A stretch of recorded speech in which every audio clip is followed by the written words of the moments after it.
Good evening, Internet. It is Tuesday, 7 p.m. Eastern Time, and that means Twilight Malediction, our original Rime of the Frostmaiden sort of homebrew, sort of published adventure.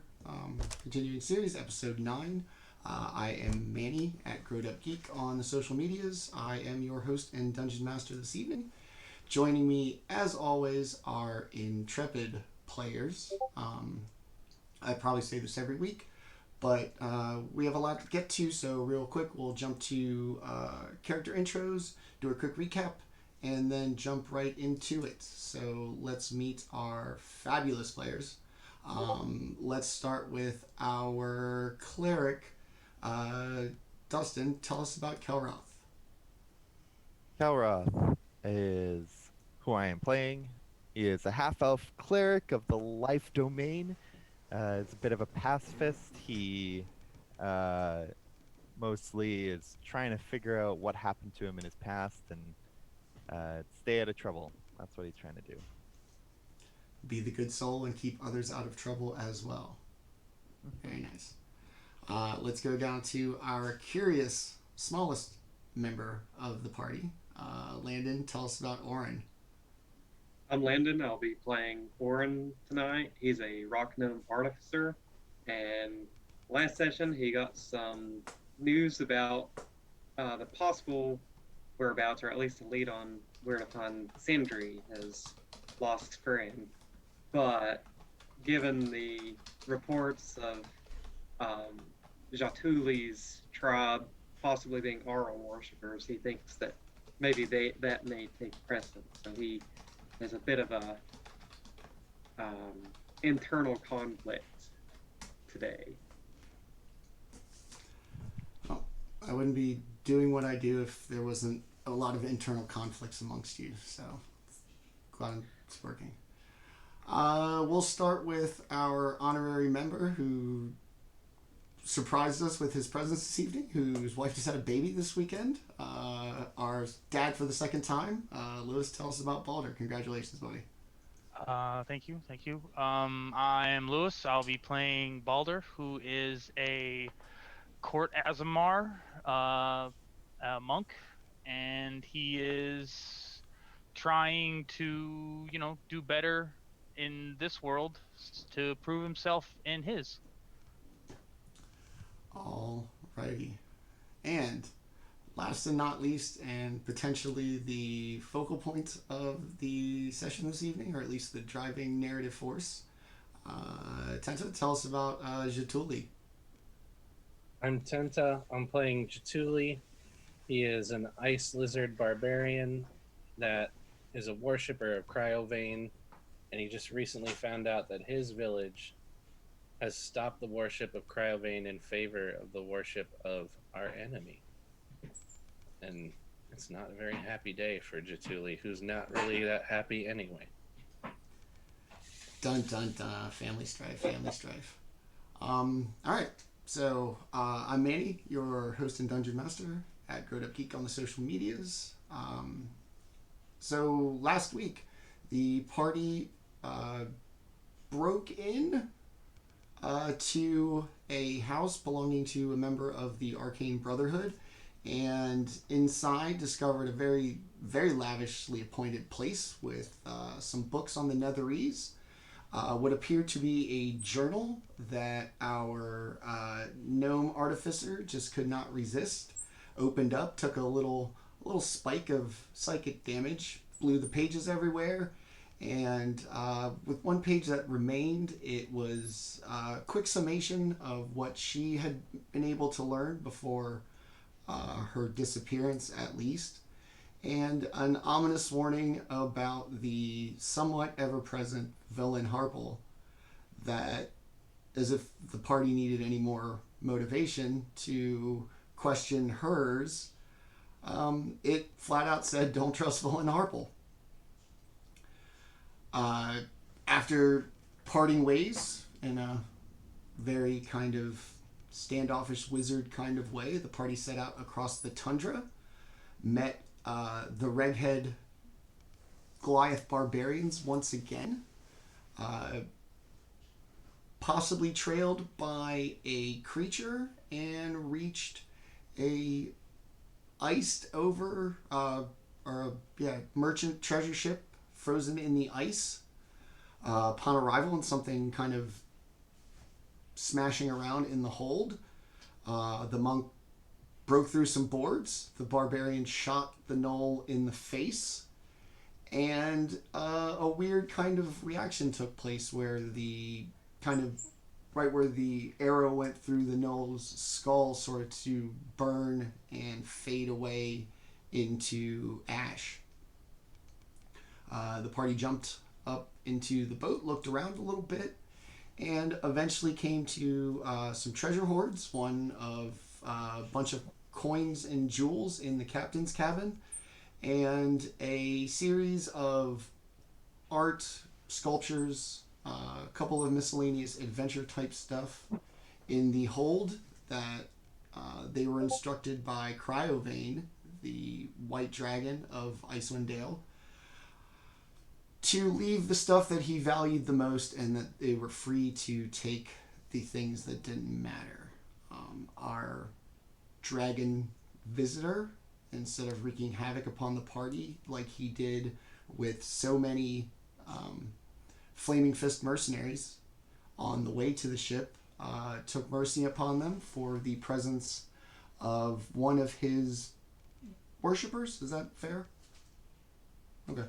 One of his worshippers was there, who gave an ominous warning that the tribe has strayed away from the beliefs in Cryovane, and that perhaps their blessings that came from their admiration of the dragon would soon cease, leaving their people in potential danger.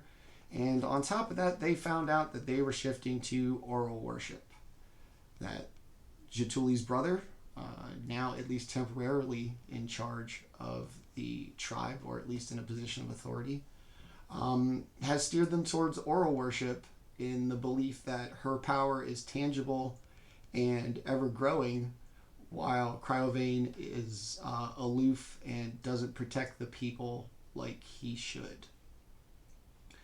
The party got a bunch of stuff in the bottom of the ship's hold that they divided up amongst themselves, with one item remaining, a mysterious wand that they found in the cargo hold. They'd all kind of stand around on it. It looks pretty ominous, and we will pick up with the party kind of examining this not at all threatening or troublesome looking wand, and take it away. Hey, so this wand is definitely creepy looking, but before any of us try to use it, I think it'd be useful to try to cast an identify spell on it to see if it's got any, curses or anything on it. That seems reasonable.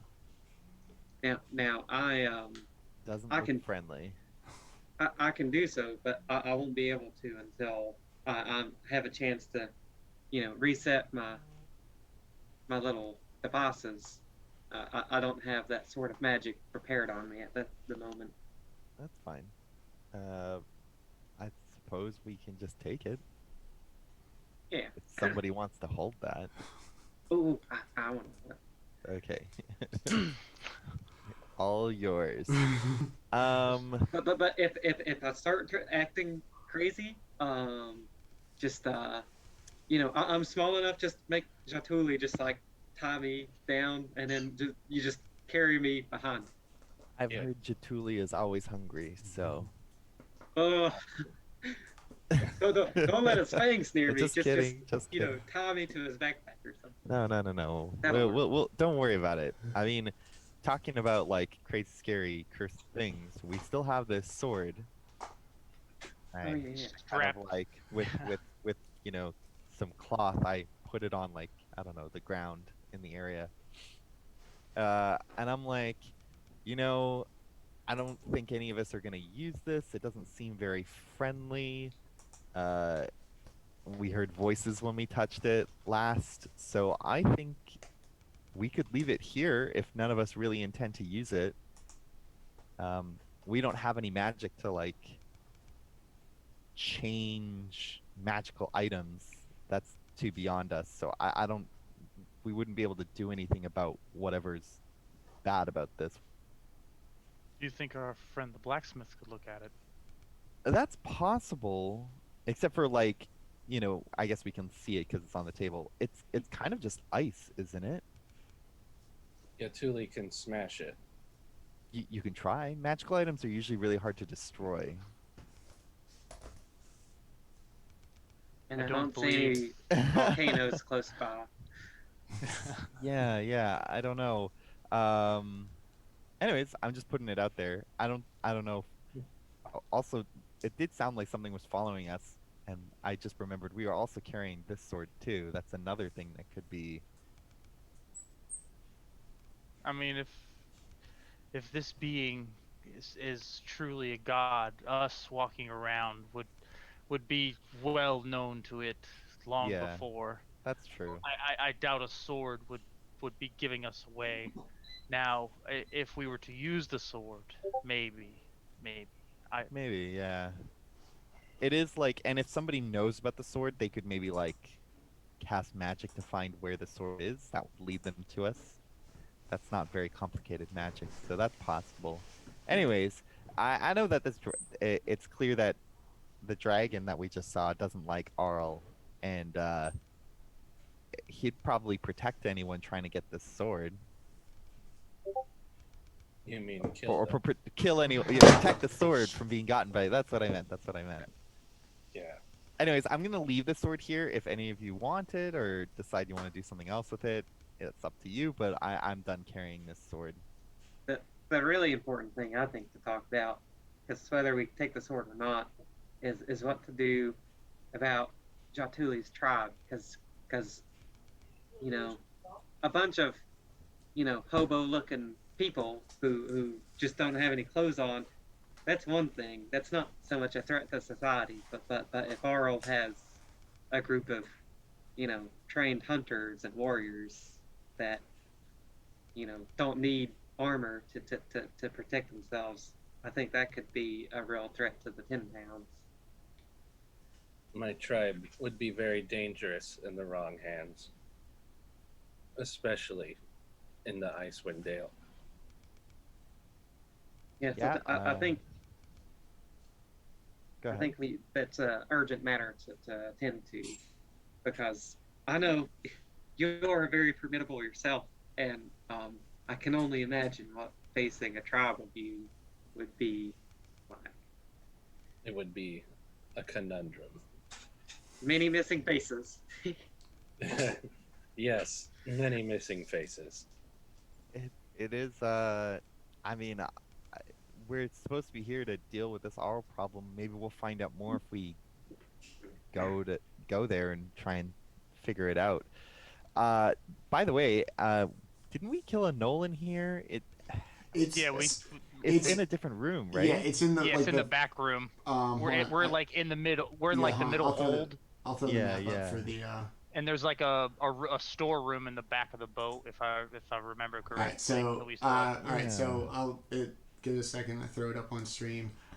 So on It the was in whole, the back. yeah, it's going to be the part right by the word where it says hold, and there'll be like a hole punched in it in the corner down here right by the word, and then the knoll is going to be in like the pile of barrels.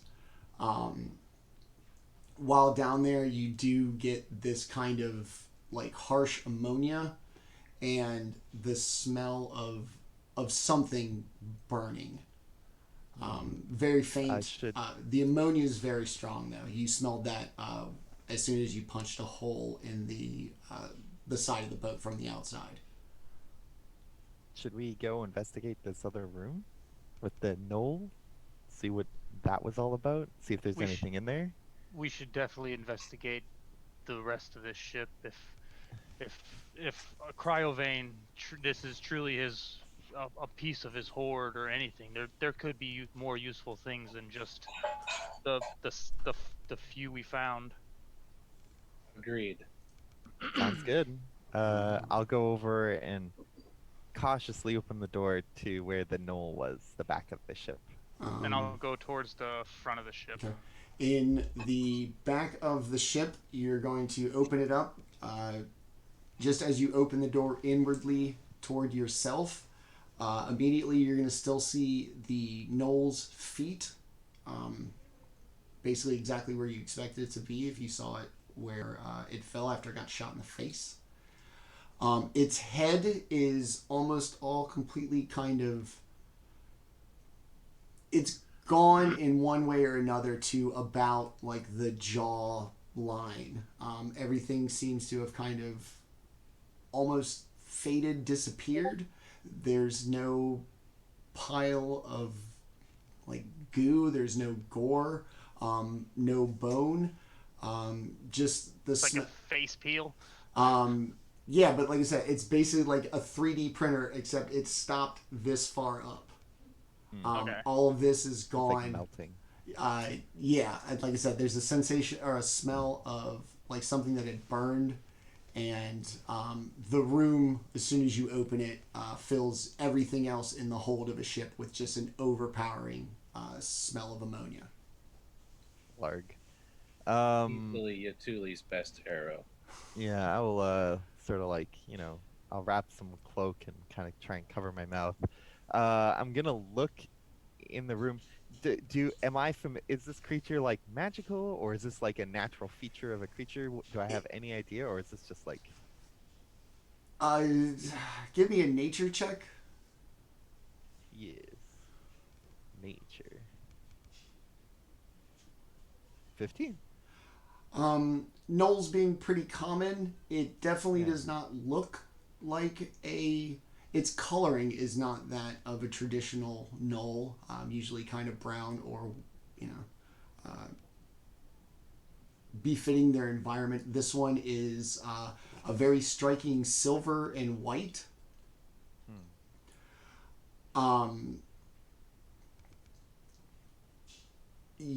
You don't know enough to know whether a confined knoll over a period of time would, maybe it smells like a litter box. That's fine. Would potentially Orryn know? Yeah, go ahead and give me nature as well. You guys might know the same amount, or 1 point more. 22. You don't know how long the knoll was in there. You probably don't think it was in there long enough to just have pissed in the hold and made it smell like that. The ammonia is probably from something not normal for a knoll. So Orryn will say, Kelroth, I definitely think this is unnatural. I've studied a little bit of wildlife and their effects. I use these as pranks sometimes to throw stink bombs at people, but I don't think this is a natural smell from a knoll.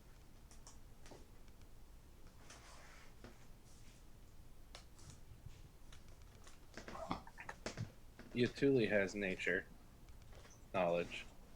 I don't know. Okay. Yeah, you'll have one more different perspective. All right. Jaatuli is from around here, but doesn't know shit. So I got a 5. It does not look like the Arctic knolls you are used to. Okay. You would have seen an Arctic knoll. They're just, like an Arctic hare. They're white. This one definitely does not look like that. This specimen looks different than the white knolls I'm used to seeing around my mountains. Other than that, I must not have been paying attention to the shaman's lessons. It's all good. it ain't moving or anything. It's melting. So I'll just do a quick scan of the room to see if there's anything of value. Otherwise, I'm just gonna close the door. Um, Is there anything on the knoll, or is it just like it's just a knoll, okay? naked, semi-headless. Um, the barrels all are kind of smashed open. There are claw marks on them. There's claw marks all over the floor, on the door. As you just kind of realize that it just didn't have the ability to manipulate like a doorknob, and that's why it got stuck in there. Barrels are all smashed. There's nothing of any kind of significance. This looked like a simple storage room, and definitely not capable of having a dragon store anything in it, much less know what's in it. Yeah, fair enough. I will close the door. All right. And Nothing in here. in the front room, just off from the hold, it looks almost like a war room. There's a big table in the middle. There's some navigational charts, as well as like an inventory of what look like treasures or things that would have been on the ship. Jaatuuli's going to go over the navigational charts. He's pretty used to reading maps and stuff like that. Okay. You would see that it's from the Sea of Moving Ice, which from before the curse would have been water with icebergs in it, so it's the familiar coastline. And they look to go basically west and down to places like Baldur's Gate and Luskin. The Sea of Ice is almost visible from my mountain. I know it well. It is where we get our whales. Whales. I want to look at the inventory list on the table while he's looking at the navigational charts. You notice some things missing. The quiver's on there. A bunch of containers that were marked enchanted boxes are on the manifest, the invoice. Mm-hmm. And so far, you have yet to see anything that would qualify as a magic or enchanted box.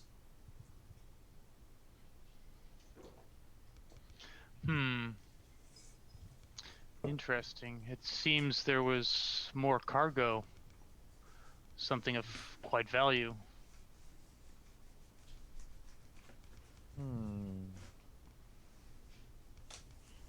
Maybe it's best if we don't find it. Cryovane seemed pretty adamant about keeping his things. Yes, but it seems that even Cryovane might have taken this treasure somewhere else. So if it truly was in his hoard, he may have it now. This is only one hoard of many. Is there anything else in the room? Alright, so no boxes, no anything in this war room, and then in the front room, it's really just storage for carpenter's tools, ropes, various things for when the Dark Duchess was seaworthy and or mobile. Does anyone need tools? No, I think we're good. Just blades. Yeah, and Large blades. I'll just come back out, and then I guess. So what are we gonna leave? Are we gonna leave the shirt and the what else were we leaving? And the scrimshaw? Yeah, anything artistic.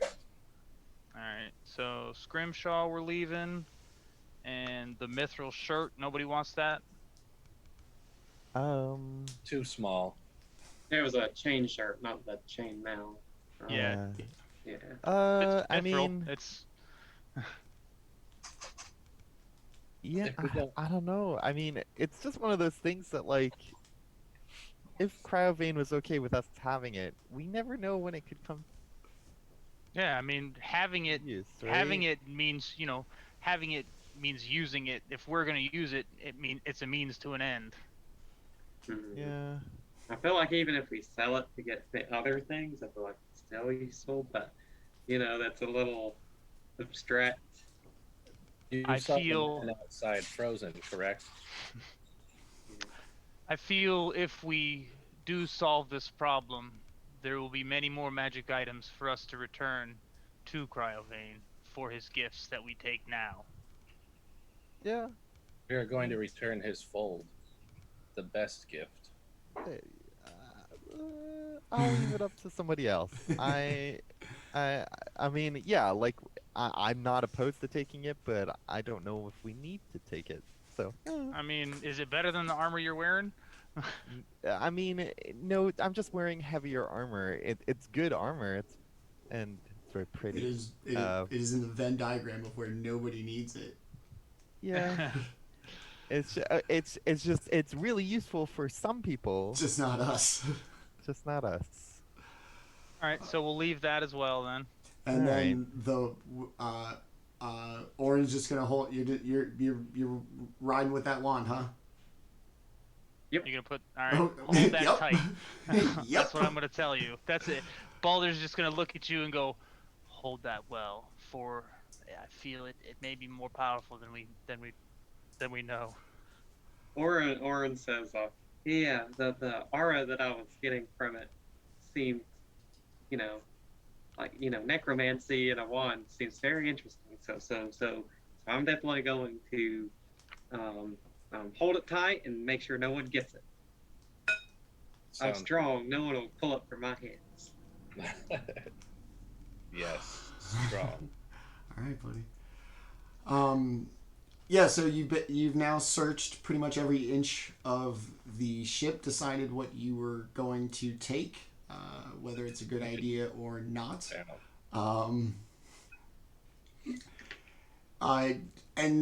The stairs are blocked, so everybody's gonna have to crawl out kind of through the holes.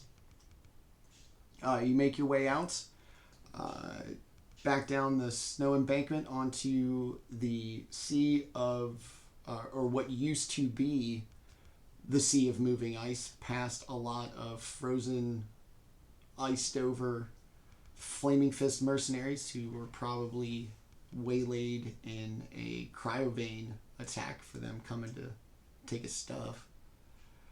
Again, that just brings a huge smile to Jaatuuli's face whenever he sees it. And like I said, it's like Pompeii, like frozen in time. Agony, twisted faces, just all around white dragon savagery. As you begin your kind of 400 to 500 yard walk back towards the shore, you hear kind of a faint chopping sound in the ice and snow. Just this kind of chop, chop, chop, chop, chop, chop, chop. In the ice. Not like a wood cutting sound, but like an ice. Into ice, yes. Okay. And you notice that maybe underneath you the ice appears a little thinner. It's the same ice you walked on your way out there. You didn't feel anything, but you notice that you can actually see water underneath it as opposed to just solidly thick frozen ice. Do I see anything underneath the ice other than just water? It's dark. It's I'm very gonna dark. tap it with one of my toe claws and see if I can tell how thin or thick the ice is. I think we're having a bit of Oh shit! I don't know. So. Shit. What? the stream is down. Yeah. Hold on. Ah.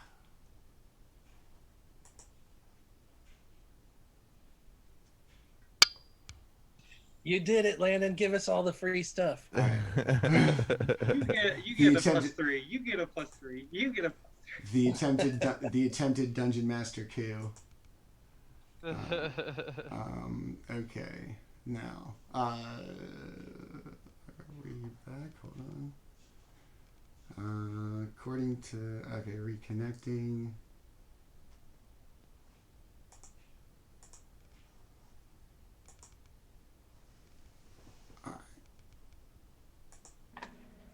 Okay.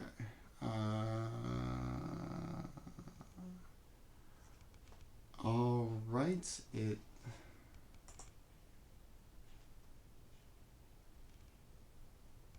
And all right. I think. Okay. Cool. And we are back. Sorry about that, folks. The loveliness of suburban South Carolina residential internet. So, before we are rudely interrupted by AT&T, you're walking across thin, or you notice that it's thinner. It's dark outside, so the water's dark underneath. And I'm gonna have to move everybody around here. Did you hear my assessment of the thing? No. Oh yeah. So you're gonna poke it with your stick. My claw. It's definitely thick enough to support yours and the party's weight with ease. You will not break through it by walking over it. Okay. Assure everyone about it.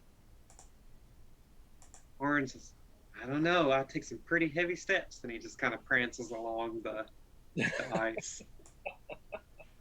Can I like see through it? Do I see anything in the ice? No. Like I said, it's dark. Okay. It's dark outside. You can just see that it's, like I said, it's not frozen solid all the way through like everything else. And I think everybody's good. All right, cool. Yeah. Okay. Then, yeah. I think we should just head back to the Axe Peaks as quickly as possible. I don't really want to end up in the water. Okay. As everybody kind of moves along, where are my dice? He says not suspiciously. You see, as you get kind of closer to shore, excuse me, where you remember leaving the Axe Peaks, and the chomping sound turns out to be the Axe Peaks cutting into the snow and ice in order to reach what little foliage is under the ice for them to eat. They've been chopping away. They have these huge, for how long you've been gone, these huge like ruts that have been dug down a foot or two through the ice to actually meet the ground, and they're happily eating, and they kind of acknowledge your presence as you get a little closer, and just as you get to the kind of end of the thin ice, you hear a cracking sound, and this sudden like dramatic whoosh splash, and chunks of ice go flying over your shoulders as an orca has popped up outside through the thin ice onto the ice sheet, but behind you. I suggest leaving. There's just an orca sitting on the ice now? Yeah, it popped up through the thin ice like you were, baby seals. Is it? Oh, okay. Yeah, Is it like thrashing about, or is it gonna go back in the? Yeah, it totally views you as something to eat. But we're far enough away, right? We're not close. Yeah, and it's Okay. mechanically its movement is shit because it's a fish. All right, no, it's mammal. Yeah. Mammal. Sorry. It's a mammal fish. Orcas are king It's a hunters. fammal. Would leave. Okay. Yeah. Let's go. I'm hungry now. That orca sounds good. Fish sticks. No. Let's Well, Jaatuuli, maybe you want to lead the way. All right, I'll just start hot-footing it across the ice towards the axe beaks. I know. I mean, not- yeah, Okay. we should be able to cut some time down riding these axe beaks. Yes. Mostly because I don't want to do 5 days of overland travel. Mm. Yeah, that would be crazy. Snore. Yeah, Storm King's Thunder, bro. Like 9 days at a time. Ugh. Yeah. All right, so you make it back to the Axe Beaks. Landon's clearly distinguished from everybody else. Jaatuuli's obviously for the big alpha. Everybody finds their Axe Beaks. They seem in relatively good shape. And all right, so Jaatuuli, let's see if I can. Do I have the map? Of course I don't. So do you want to head like northeast along the shore, or do you want to head like eastward inland and then north? Eastward, inland, and then north. That's traditionally the easiest way to get there. Okay. All right, so you're basically going to head almost back in the direction from which you came, across the tundra, through the big odd rock spires that we have to put up on stream. Boom. Oh yeah, those guys. Yeah. You see them everywhere. It's starting to get pretty late at night. The darkness sets in, and the weather's been pretty good since leaving the Dark Duchess. It's bitter cold, of course. A little windy, but no snow. Nothing to affect visibility. Axebeaks seem really well fed, and you make pretty good time for a while until the kind of exertion on the Axebeaks, having run on the tundra almost an entire day, starts to slow them down. They get a little agitated, and just kind of cantankerous for pack animals or mounts. Mounts.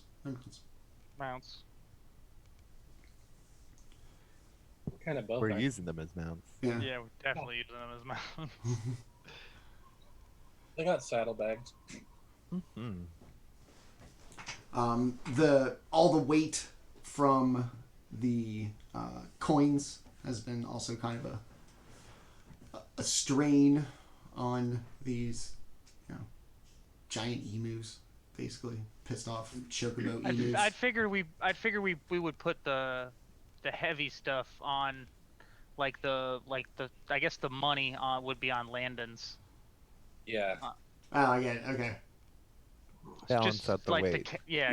counter. Yeah. You got space, son. Here, hold this. Now, Yeah, hold exactly. on. It's like 42 pounds, okay? Bro, you carried all of them.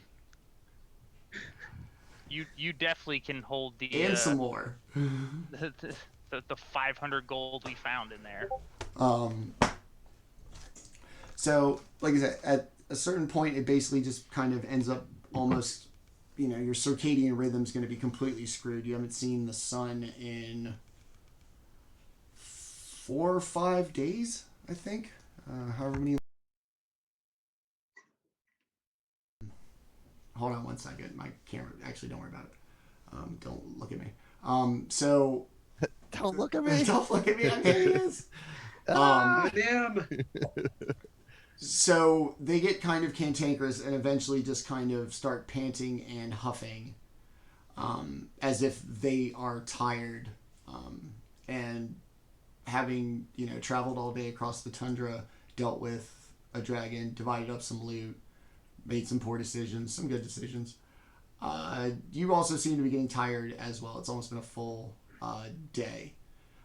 You see collections of these spires kind of scattered about the landscape, and just like during the blizzard, they still probably offer your best opportunity for the closest thing you can get to shelter out in the wide open tundra. Still no trees? Still no trees. I guess we should make camp like we did before. Yeah, sounds reasonable. Okay. We'll find some place that kind of shelters us from any windies or anything like that. As you kind of look at the rock formations, you do notice one that seems almost like a cutout into the rock, so you'd be protected on three sides. It seems wide enough and at least protected on, the sides. It's open in the top, but protected on the sides from wind, people to see you. And it also looks like the axe beaks could fit inside as well. Perfect. Right. So you guys go in, Hunkered down. make camp, take a long rest, role play for a quick second. Let me go get my camera right back.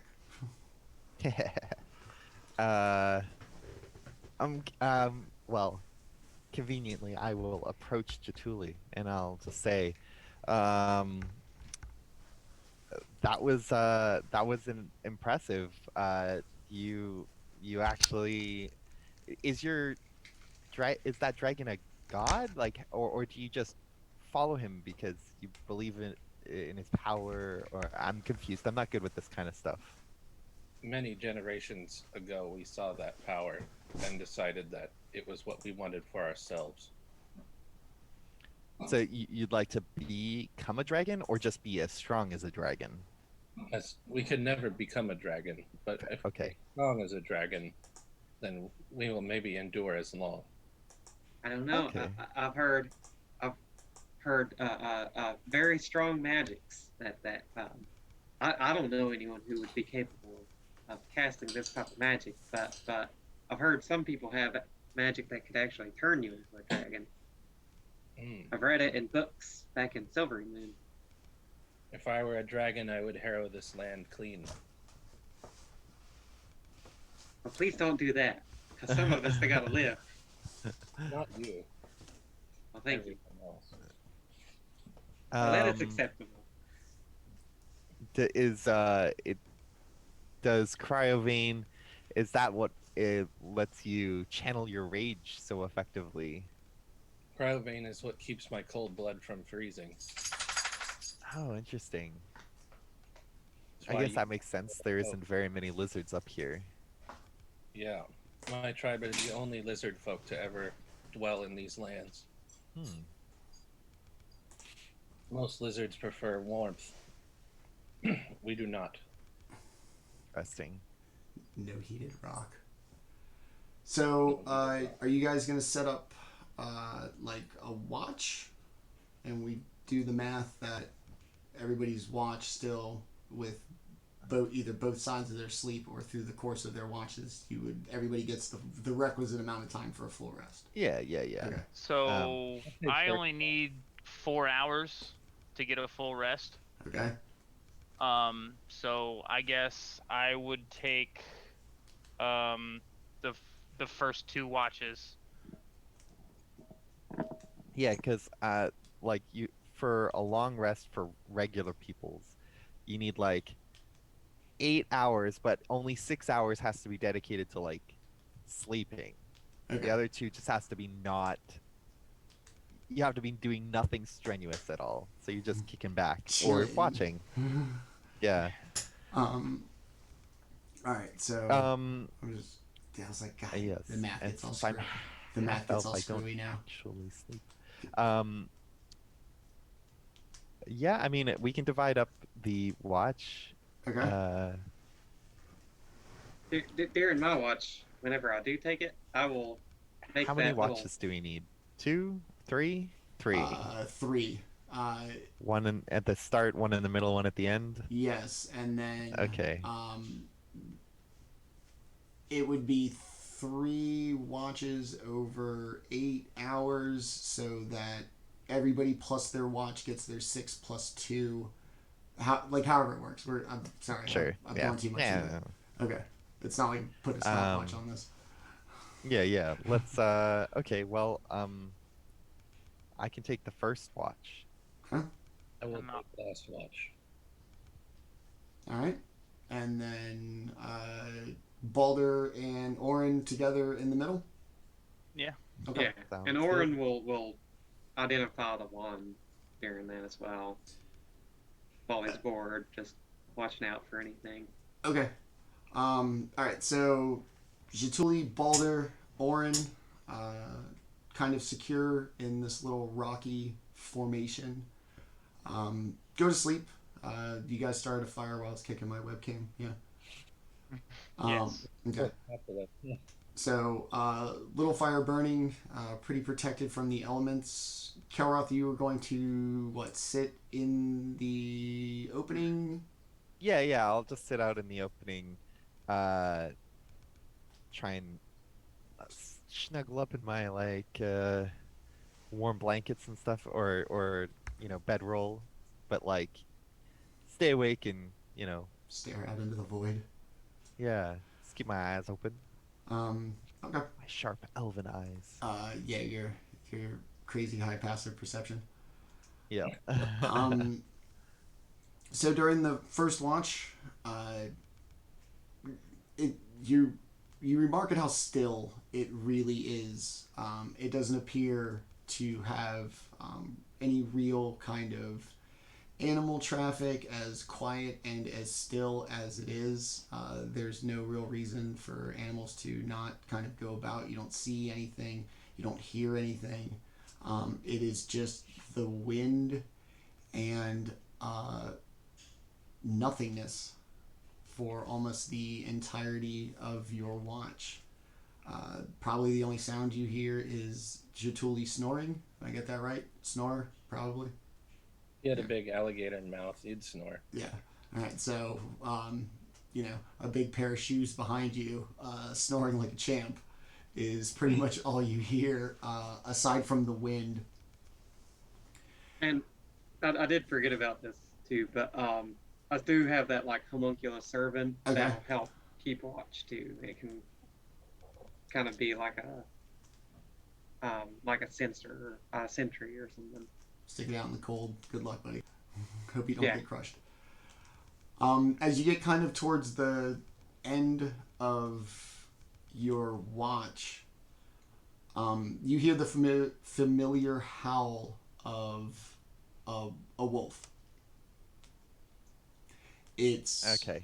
It's not too far in the distance. It doesn't seem any further than it was when you heard the owl earlier crossing the tundra.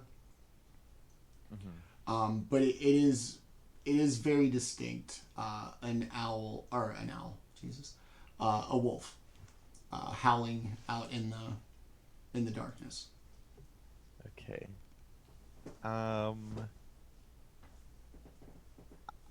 I'm going to cast Enhance ability. I'm gonna cast Owl's Wisdom, Okay. which gives me advantage on Wisdom checks, and I'm just gonna use my perception. I'm just gonna see if I can track down without going out there. Okay. Just with my senses, track down where I get a sense that the howling is coming from. Okay. Or if I can see anything attached to the howling.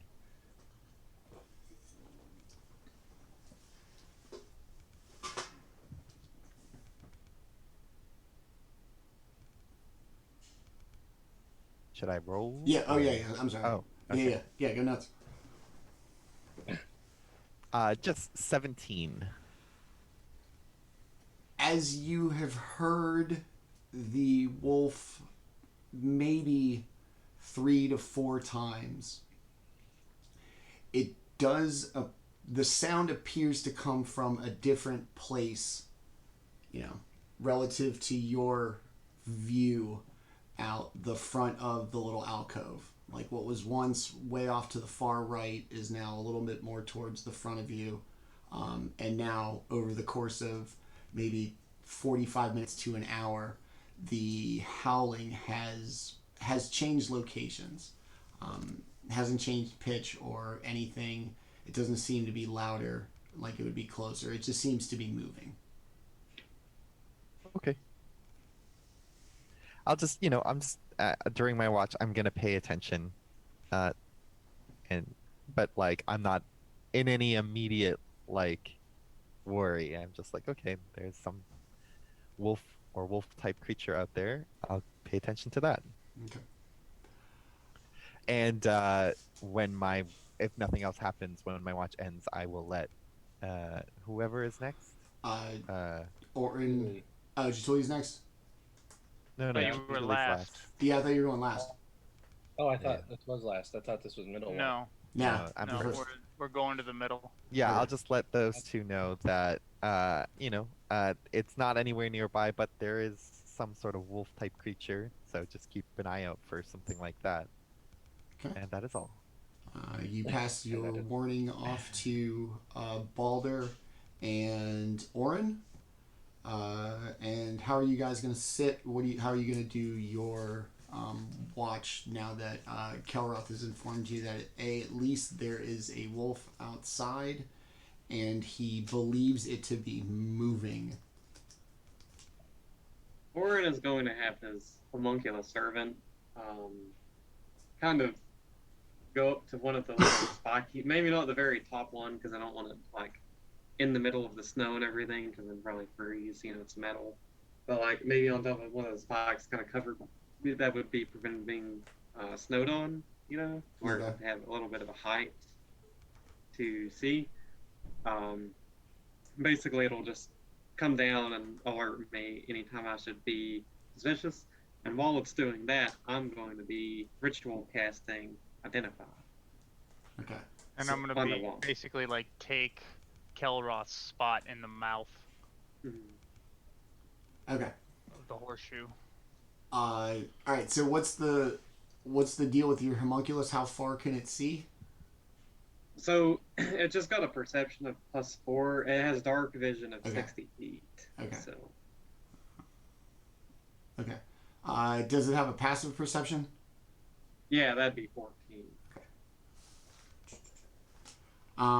So as your watch begins, and just a few moments after you notice Kelroth kind of drift off into sleep, the wolf that he mentioned howls, and you hear it. And as best as you can tell, Baldr, it is basically straight out of the kind of cut into the alcove where you all are taking your long rest. The little homunculus doesn't seem to be concerned. It sits out there kind of just cold, but it's not windy, it's not snowing, so it's basically just kind of looking out into the darkness. And about 10 minutes later, you hear the wolf howl again, and it seems it would have moved from, your 12 o'clock to about your 2 o'clock. Okay. Daughter, this wolf, it's definitely hunting us, I believe. Like, I don't know what it's doing, but it's definitely sticking around us. It followed us all the way to the boat. Now it's just kind of waiting for an opportunity to strike. What do you think we should do about it? I feel we should get our rest this evening. I feel it's a century Mhm. for you, as you say, this creature of the calling itself a god may have servants like this.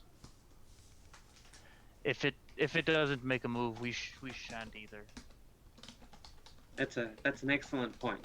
I didn't even consider that it might be possessed by Arl or summoned by Arl, or however that If works. you say if it is hunting us, then it will make its move, and when it does, we should be ready, but Mhm. not now. This is not a place for a final stand. Yeah.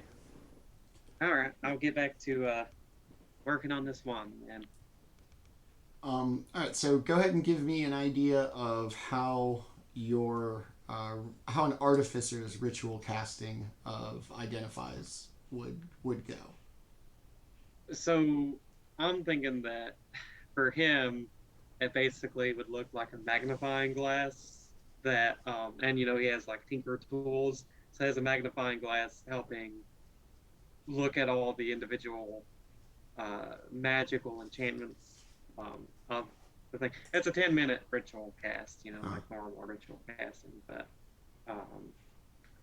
So you're like, you kind of like Like kick down your back kicking down the tires. Yeah, and I'm stuff. just like looking at it with a bunch of like different. like a jeweler's tool, and you're just kind of like poking at it and like, all right, I see this one, and this Exactly. one, and this one. Ooh, these two enchantments, how they work together. Yeah. So that's how I imagine it. So as the kind of pieces fall together for you as you gain little bits of information in attempts to discern what this is. Let's go ahead and throw the wand back up into the stream. Get rid of the tundra. And, okay. So you notice by the kind of aesthetic of its construction as well as its necromancy vibe to it, that it is the wand of a very powerful demon. The, kind of part that looks like a spine is an elven spine. It's a little thinner, slightly longer than a human's. The skull is that of a halfling. Glowing green eyes, smoke. It appears to be the wand of Orcus. Oh, shit. Its magical properties, exactly as to what it can do, are still shielded with magic beyond your capabilities. But you definitely know this is immensely powerful. It gives off that aura. Probably in some kind of your formal education, you would have seen wands of demons and what they would look like. And you would always know that their exact properties are mysterious and sometimes unique to anybody who would attune to this. So, okay. So, I'm probably gonna wake Jaatuuli up and Kelroth up because Orryn gets so excited over discovering something so powerful. He's like a little kid that just, ate a bunch of chocolate or sugar or whatever. He's just super excited, and he's like Baldr, look at this.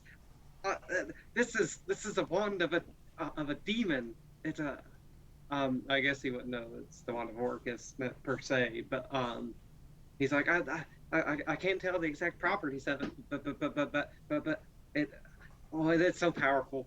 This I found this. Well, we found it, but it's this is so exciting. Jaatuuli pops one eye open and it's like, shh, child. I'll try. But it's powerful. You'd identify would tell you that about like that it's like Orcus's wand or something like that. That's kind of what the spell does. Do we know who Orcus is? I would imagine probably just Would. everybody Yeah. would. Okay. It's probably one of those stories you tell kids to scare them, Okay, and okay. they're probably so Yeah. established in culture that I would imagine. So he's like the devil. Yeah. Got it. Okay. Demon Prince of Undeath, I believe. Like, and his list of Everybody. titles is Okay. pretty extensive. Cool. All bad. If okay, if that is actually his wand, if that's like from some kind of demon from hell, that's probably not gonna be any good. That is my prediction. There you go. And I roll over. I'm going back to sleep. Be careful. Short and to the point. Shit.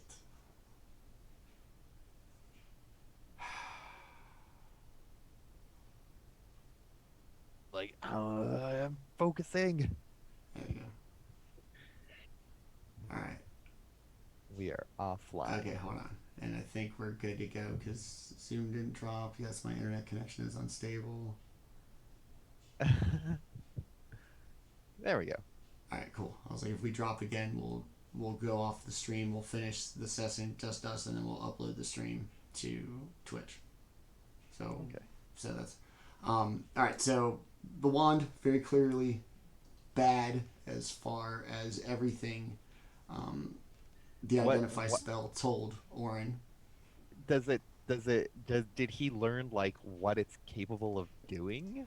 It's You exact. just learned that it's Orcus's wand. Yeah, Like, there are a couple it's one properties. of those things like you can't find out until you like. No, Attune to it. sure. Like, It- I was just like, There are certain. It is imbued with 1, 2, 3, 4, 5, 6 spells.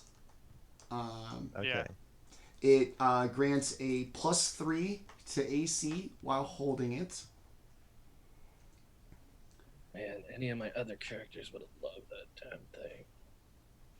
damn thing. I had to go.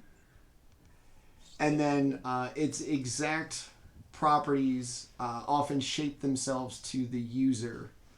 So it's beyond that. It would take somebody attuning to it for, Sure. Why Yeah, not?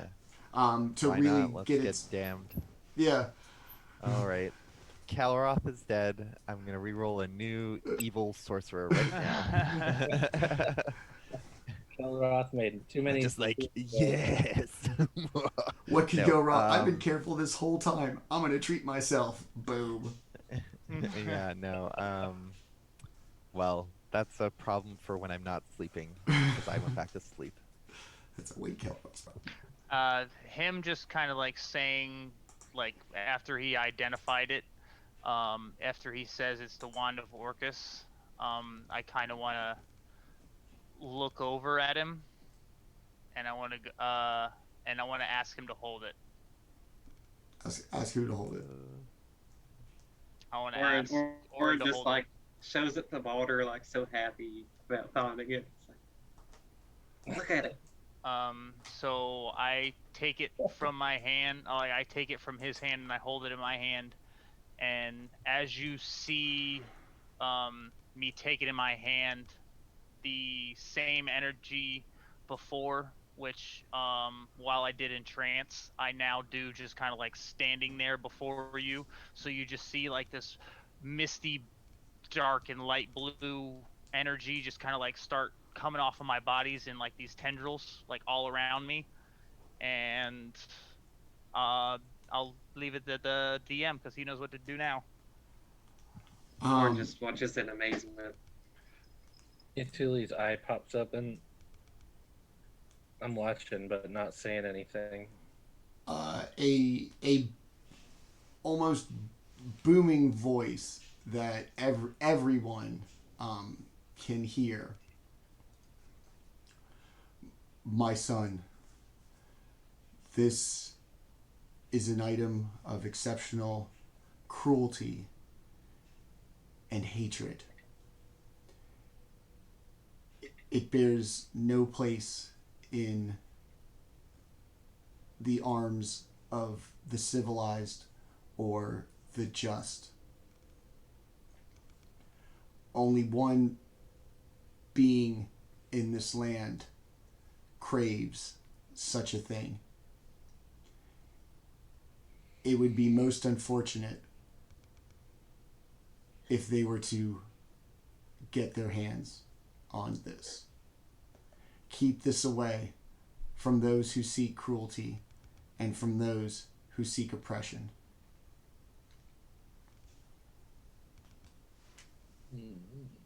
Orryn just kind of gives I had to mention the cruelty. He gives a look at Jaatuuli and he's like wondering, he's like, does Jaatuuli match that after biting people's faces off? I look around all like, violence is not the same as cruelty, Orryn. True. With Jaatuuli, it's a cold, just like, it's just a part of what he has to do. Well, cruelty, people just hurt people for the sake of it, right? Yeah. That's what we'll go with. I bite for the same reason that wolves bite, to eat. Cruelty is oppression and hatred and vile evil. Cruelty has no justice in this world. Cruelty is the opposite of justice. Cruelty is the antithesis. Yes, I suppose that's true. I guess back where I'm from, we just kind of throw around the cruelty as a, we make a lot of the word, but I suppose when it's that guy speaking, I guess he means it like seriously.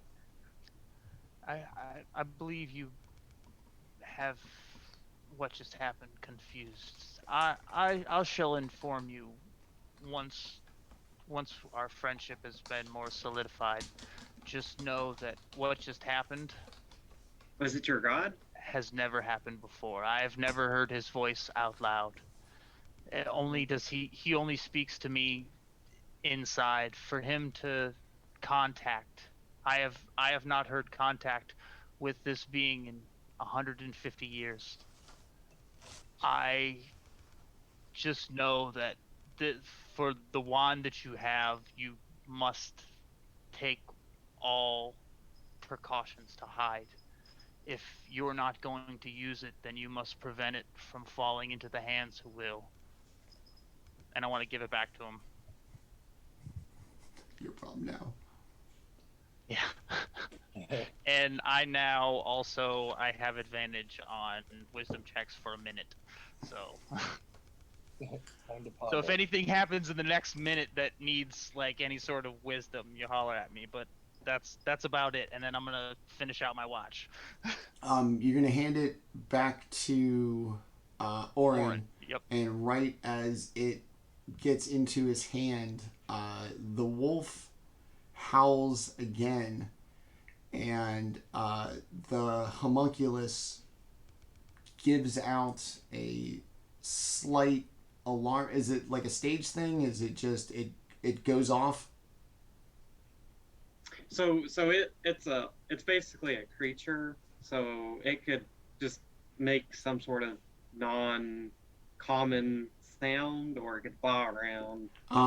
It's gonna kind of hop up and down in its position outside, and you're gonna hear it, the kind of jumping on the rock, just as the wolf howls. And it does seem louder than the first time you heard it when you first took watch. So hearing the wolf get closer here, I'm gonna do something crazy. I'm gonna drink the potion of animal friendship that I have in my backpack, and I'm going to walk out of the mouth of the towards the howl. And I want to in basically just a firm, assertive voice. We mean you no harm. Know this, we're just passing through. Our fight is not with you. But if you wish to fight us, it will end in your death this day. As you walk out into the kind of tundra, you see give me a perception check, and we're going to call this the last thing you're going to get in your minute. Okay. So, what's that? And then also, alright. So the bunch of gray hair that's tied up in the ribbon that I have in my pocket, does that look like wolf fur? No. It's no? Okay. it's I'm gonna make a generalist statement that it looks like the hair off of a humanoid. It's not Okay. fur. It's not fur. Okay. All right. Then yeah, that is a 14. You're gonna see two ice blue dots just out in the darkness, probably about 30 feet from the entrance. And they're going to kind of slowly, cautiously make their way closer. And just as they kind of come out of the darkness, they start as this just incredibly icy blue, almost magical glow to them. And as it sees you and acknowledges you, it's going to slowly, cautiously step towards you. And it's going to take a step and stop. Sniff around in the air, take a step, and kind of stop. It's going to start to sniff a little more closely. And every time it takes a step closer, the icy blue glow of the eyes diminish, and they slowly seem to be replaced by the kind of just normal darkened eye sockets that a wolf would have at night. I want to look back towards like the group, and I want to call out to Orryn. I believe you were right. I believe this thing is watching us. So By this point, the homunculus is going pretty crazy. It's very aware of something. And at the flapping sound, I am going to take out of my backpack that glass globe that we got from the boat, and I'm going to throw it up in the air and yell light. Okay. And that will give me 60 feet of daylight around. Are you going to throw it straight above you or like outwards in front of you as well? Here, hold on, let me see. So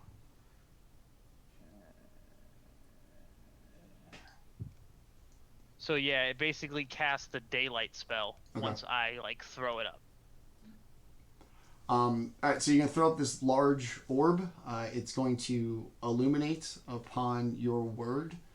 The bright light is going to startle the wolf, and it's going to take off a little bit, retreat probably about 15 feet further into what used to be the darkness. And as it moves away and looks back at you, it seems to change from this curious wild beast back to something else. The glow returns to its eyes, and it just kind of turns. It does not have the usual kind of affectations of an animal. It's just turned and looking just straight at you, kind of hunched, looking like it could take off at any moment. Jaatuuli walks up from behind Baldr with his arrow drawn. Kill it. No, I feel this creature doesn't know what's truly happening to it. For it to be a pawn of this god, as they say, it wouldn't be right. As you, a man of the world, a man of this area, this tundra, this is your land. I've seen you communicate with animals. Can you not communicate with them? This does not look like an animal. It looks like a beast. The beast only hides because it can. Mm. How long does the globe last? However long daylight, the daylight here, I can look up the spell real quick. Okay. Hold on. 10 hours. Oh no, that's in my. Hold on. Daylight. Um.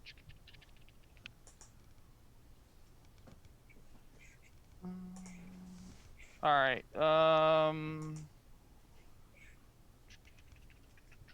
1 hour. Okay. And it's 60 feet of bright light and then 60 feet of dim light.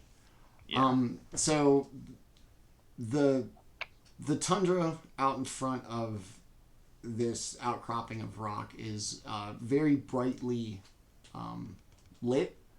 Can probably be seen for quite a distance, and the wolf seems to kind of make its way towards the end of the spell effect, while always keeping its eye on the hole and kind of retreating back into the darkness with these two eyes that just unblinking and just fixated on the party.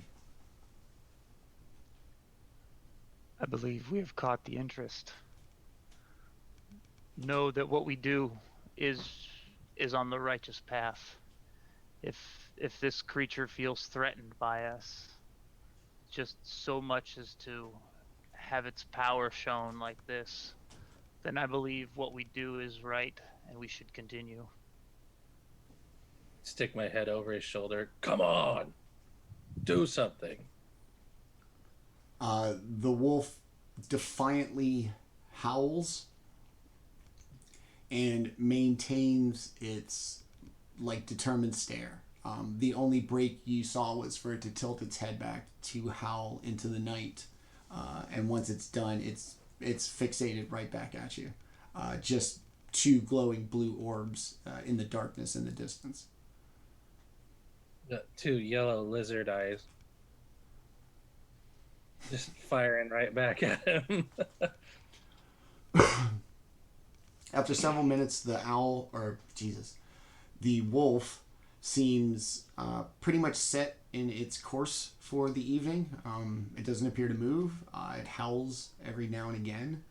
But those piercing blue eyes, just ever staring at the outcropping of rocks with the party in it. Baldr's and Orryn's watch concludes, and Jaatuuli takes over. What are you going to do for your watch? You ever see the movie The Predator, where the Indian guy stands up on the log and Okay. tries to... I was like, if it's the first one, yes. If it's any of the other ones, no. Yeah. I walk out and take charcoal smudge and hold my axe and just stand in the doorway and just get ready to rage out on anything I see. In Pumping my shoulders back and gnashing my teeth. Just gonna go into a full-on rage. As you throw your head back for the first time, you also now notice a same set of blue eyes flying over top of the outcropping. They move kind of in a circular pattern, just constantly going over your head. But after a couple of minutes and against a very dark night sky, what first appear like stars just falling or moving throughout the night definitely seem to have a pattern, and definitely seem like kind of a localized pattern right over your head.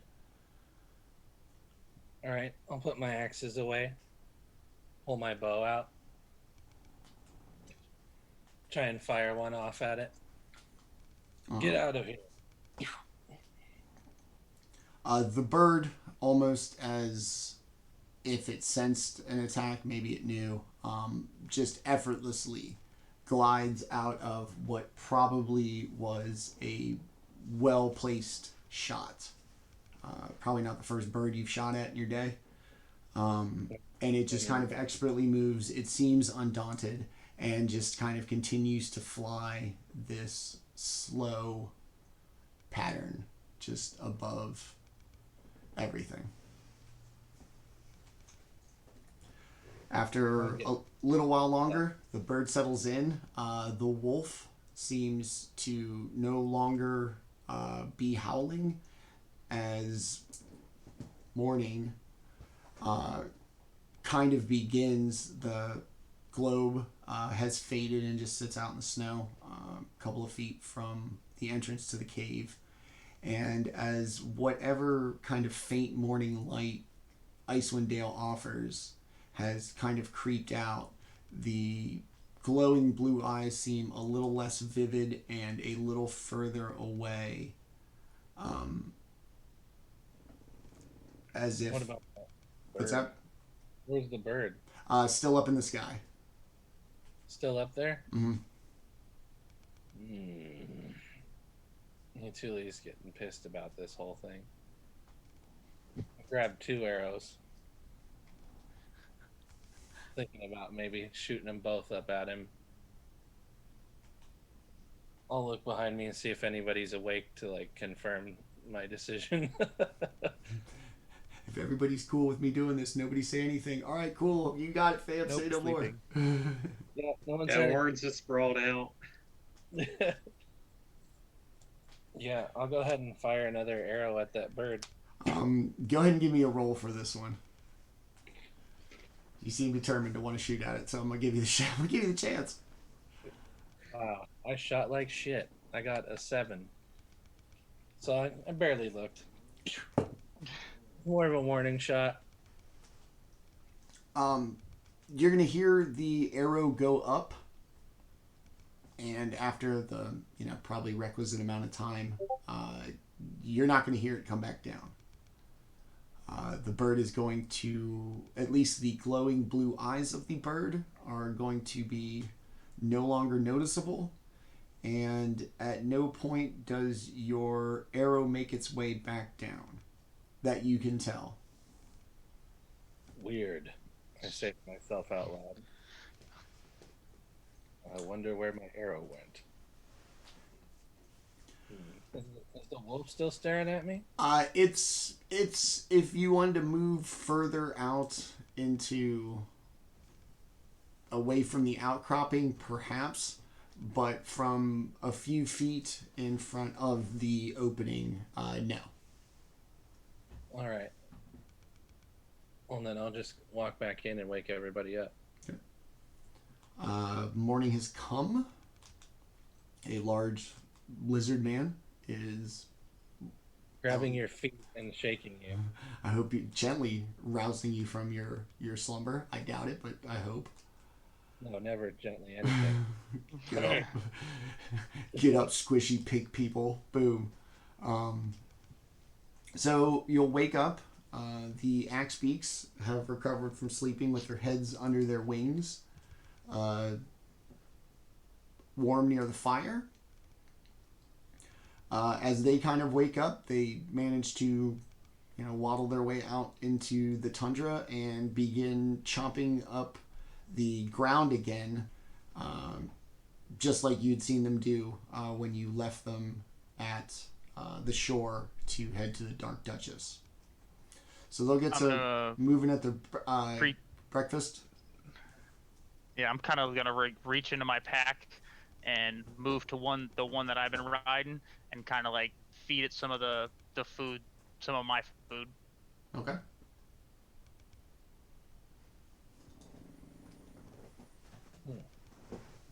I'm gonna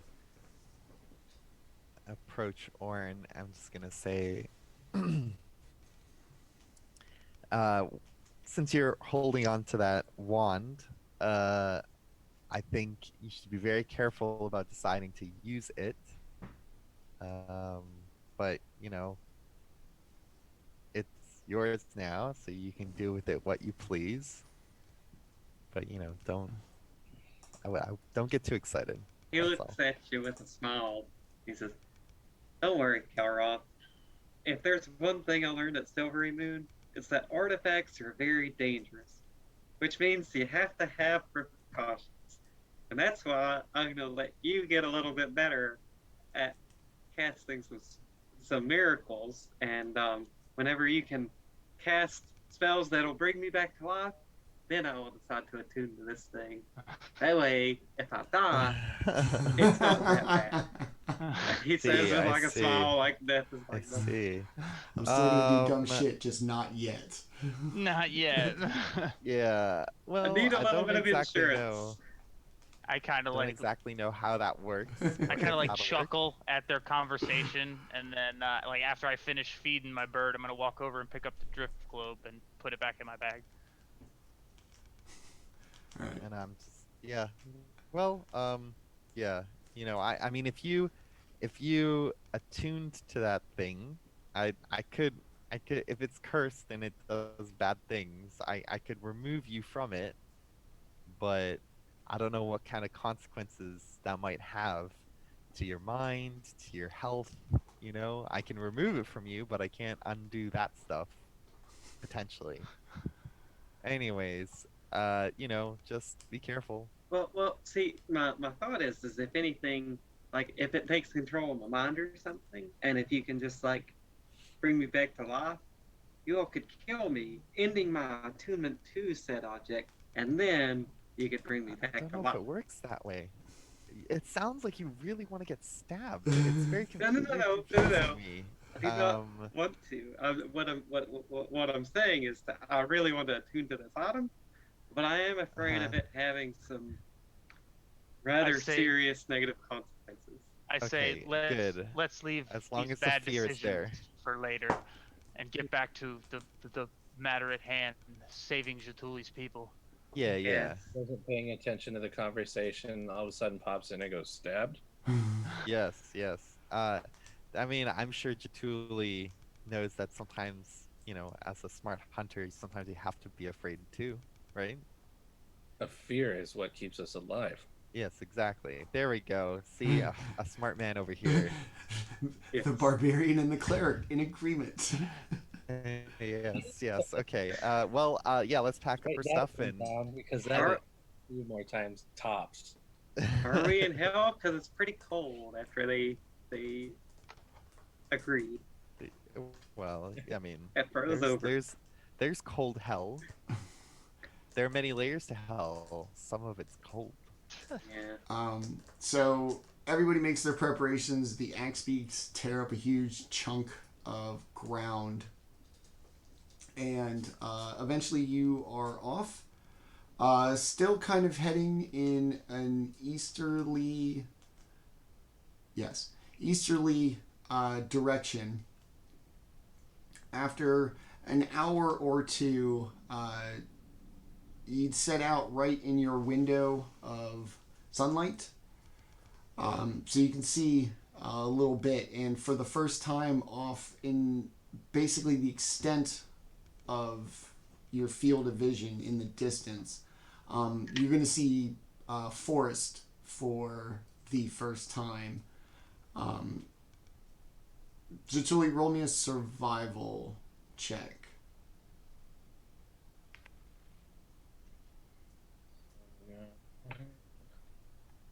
Check on my skills. Survival. 19. Okay. You were going to be almost positive it is the Lonely Wood. Basically almost dead smack in the middle of Icewind Dale. You've basically made your way laterally across the map back to, essentially where East Haven would be. Not East Haven, Targos would be. So if you're going to head towards your village, this is where you would turn north to continue to go kind of northwards across the tundra like your route had taken you, or if you'd like, you could head south towards the Lonely Wood town and a couple of more, essentially back to 10 towns. This is where we make the decision. Do we go to the Vori or do we not? I say we go to the Vori. Obviously, I have a vested interest. Yeah. I feel if your people are free, then it may be an advantage to us at a later time. If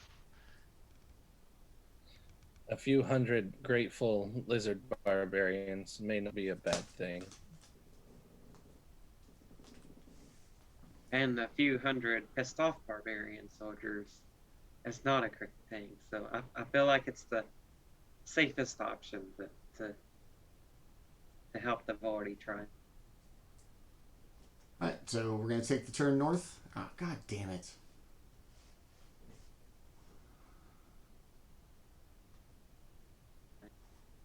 Alright, hold on. To take out Arl's.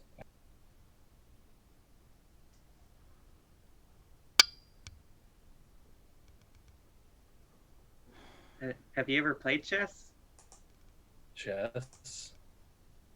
I'm not going to explain it because, but it's a game that you play on a board. So it's a game of strategy, of memory, and it's a lot of fun. You should try it sometime. We shall play this chess game. Chess without the T. Chess. Sounds like hunting. It's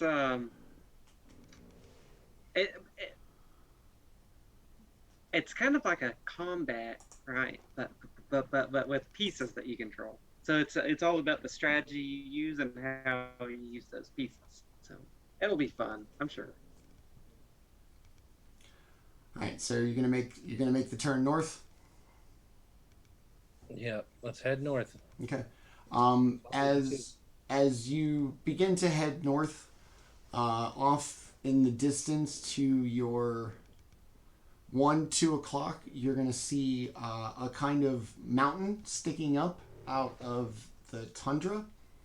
Jaatuli's gonna recognize it as Kelvin's Cairn. It's a small kind of little mountain peak in the middle of Icewind Dale. It's going to be a good couple of hours off in the distance, but as it's a mountain in this otherwise flat land, it sticks out. And as you continue north for a couple... I explained to them what it... Okay. A couple of hours after turning north, and your window of sunlight has failed, or it's over. It's not failed. The wind starts to pick up. The darkness really seems quite jarring now after having those 4 hours of relative light. The wind picks up and it starts to snow. Keeping Kelvin's Cairn as a reference point, you seem to keep on course, basically just heading due north. And just like the day before, on your way to the Dark Duchess, eventually a full-on blizzard overtakes you, much worse than the day before. Exceptionally high winds, whiteout conditions, and even the birds are having a hard time managing the snow.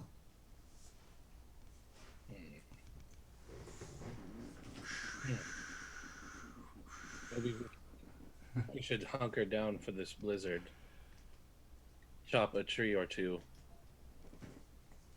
Off in the distance, almost to your 11 o'clock, this part of the tundra seems a lot more devoid of the large outcroppings of rocks than you'd seen previously. This is more kind of rolling hills. But off in the distance to about your 11 o'clock, there seems to be at least one outcropping of rocks off in the distance. We forge ahead to the outcropping. That's where we will make our stand for the blizzard. You're going to slowly make it out there. The birds barely able to continue or having any desire to continue. Till you get to this outcropping of rocks, and it's going to instantly strike you that this outcropping is not the same as any of the others that you have hidden behind before. Everything seems almost engineered. It's stone, it's covered in snow, but the kind of shape and silhouette of it seem a little unusual compared to the rock outcroppings you've been smashed up against for the last 2 days. There's something unique and unfamiliar about this. It looks man-made. I'll start rubbing my fingers around it and see if I can't... How smooth? Is it like super smooth? Is that one of the features of it? It's that a lot of it seems like perfectly square at points. It's not all jagged and irregular. A lot of portions of it. It's probably the outcropping's probably 80 to 90 feet wide, so it's real big. And if you were to put your face down, you would just go, "Holy shit, that's pretty straight." And then the corners of it seem pretty square. It seems pretty much 90 foot on each side, oddly symmetrical and geometric. This will work for shelter, but I'm definitely weary of it. Okay.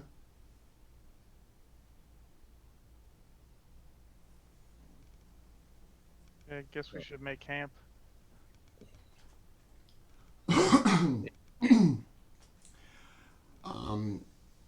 So as you kind of hunker down and moving about, trying to stay on a particular side to stay shielded from the wind, I'm going to ask Baldr to make me a dexterity saving throw, please. You're good at those. You can do it. That's a 1. Okay. Oh, Don't monks have oh no! help with dexterity? Not yet. Not Not yet. I don't. Monks don't have danger sense. But I mean, Oh, either way. So I turn it into a 6, but it's still a 1. Yeah. So as you're just kind of walking about, trying to find a place to be safe from the elements, you're going to instantly start to fall. And as far as the party goes, you are literally just going to, just like that, disappear into the ground.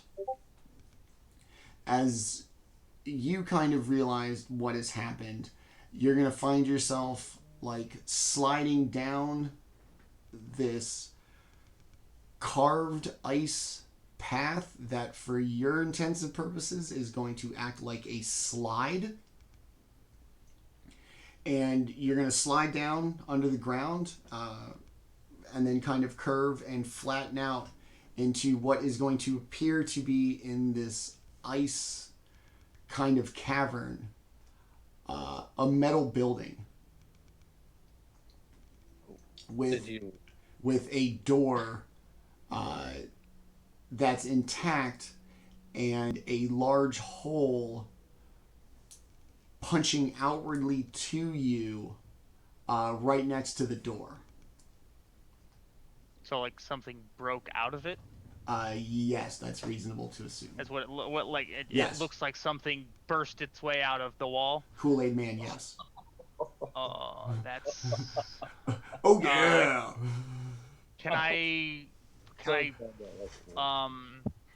I guess I want to go up to the wall and see if I can like discern, like what.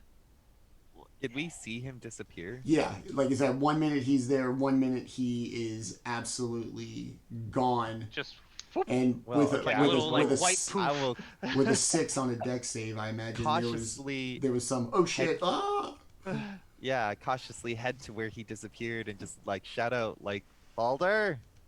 Orryn not so cautiously heads there. How did you do that? I Can we kind of want see to. him, or is it like I can't see him? You're going to be able to hear him. He's definitely going to be able to hear you. The total length of the slide was probably 40 feet, including the descent. Okay. Okay. So, So I want to yell back up to him. I'm alive. Okay. Okay. Orryn What like is, happened? like feeling around to see if he can. Can we see the hole? yeah, it's Okay. probably about 5 feet across total. Okay. So, Okay. it's a size for I you. kind of want to. I want to call up to Orryn, and I want to call. What's your knowledge of metals? Orryn says, I know metals pretty well. I actually worked, doing tinkering and smithed a little bit back when, before I went to Silvery Moon. Then you might want to come down here. I feel there's something you should investigate. Yeah, and everyone I think should come see this. So I want to tell him to jump down the slide. So Orryn will put his hands up and just whee! Makes it a fun little event sliding down it. So Orryn's going to make his way down. He's going to slide not quite as far, not enough momentum behind it. Sorry about physics. He's going to come up a little short and on this icy track. And go ahead and give me Orryn, give me an investigation check. This is going to be something you might know about. So, 23. You are going to take a look at the track of ice, match it up with the hole in the wall that punches outwardly, and you are going to discern something big cut its way out of this thing, and the ice track and the hole that Baldr fell through is how it got out into the outside. So Orryn will go up to Baldr and say, see why you put me down here. I definitely think that the cause of this hole here that got to the surface is the cause of this hole in the wall. I feel something was kept here. Or someone. And I guess I want to like look in the hole if I can. And do I see anything in there?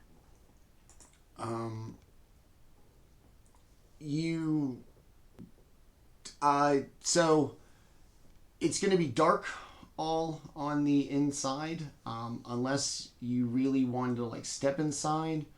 All you're going to see is kind of an upside down, like a door that appears probably about 3 feet off the ground, and a porthole in the door that is going to be towards the bottom of the door, if that makes sense.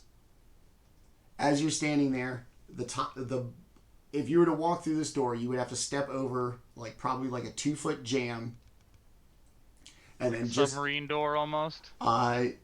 that would be what it looks like, yes, except the little porthole or portal on the door is going to be towards the bottom. Okay. I don't know. I have a bad feeling about this. Jaatuuli Yeah. has rope. I call down. I'm gonna turn to Tuli. I'm gonna be like, how close are we to your tribe's base? To my village. To your village? Oh, 2 days. 2 days. All right. I'm just gonna call down, like, everything okay down there? Do you need rope? Jaatuuli has rope. I also have some rope. No, I have rope. I feel this was a prison of some sort. Best- Something was here, and now something is not. So looking around the room, is there any sign as to what might have been kept there? So you're going to be in a cavern. You're just going to see this thing that obviously is not part of the ice in front of you with the doors.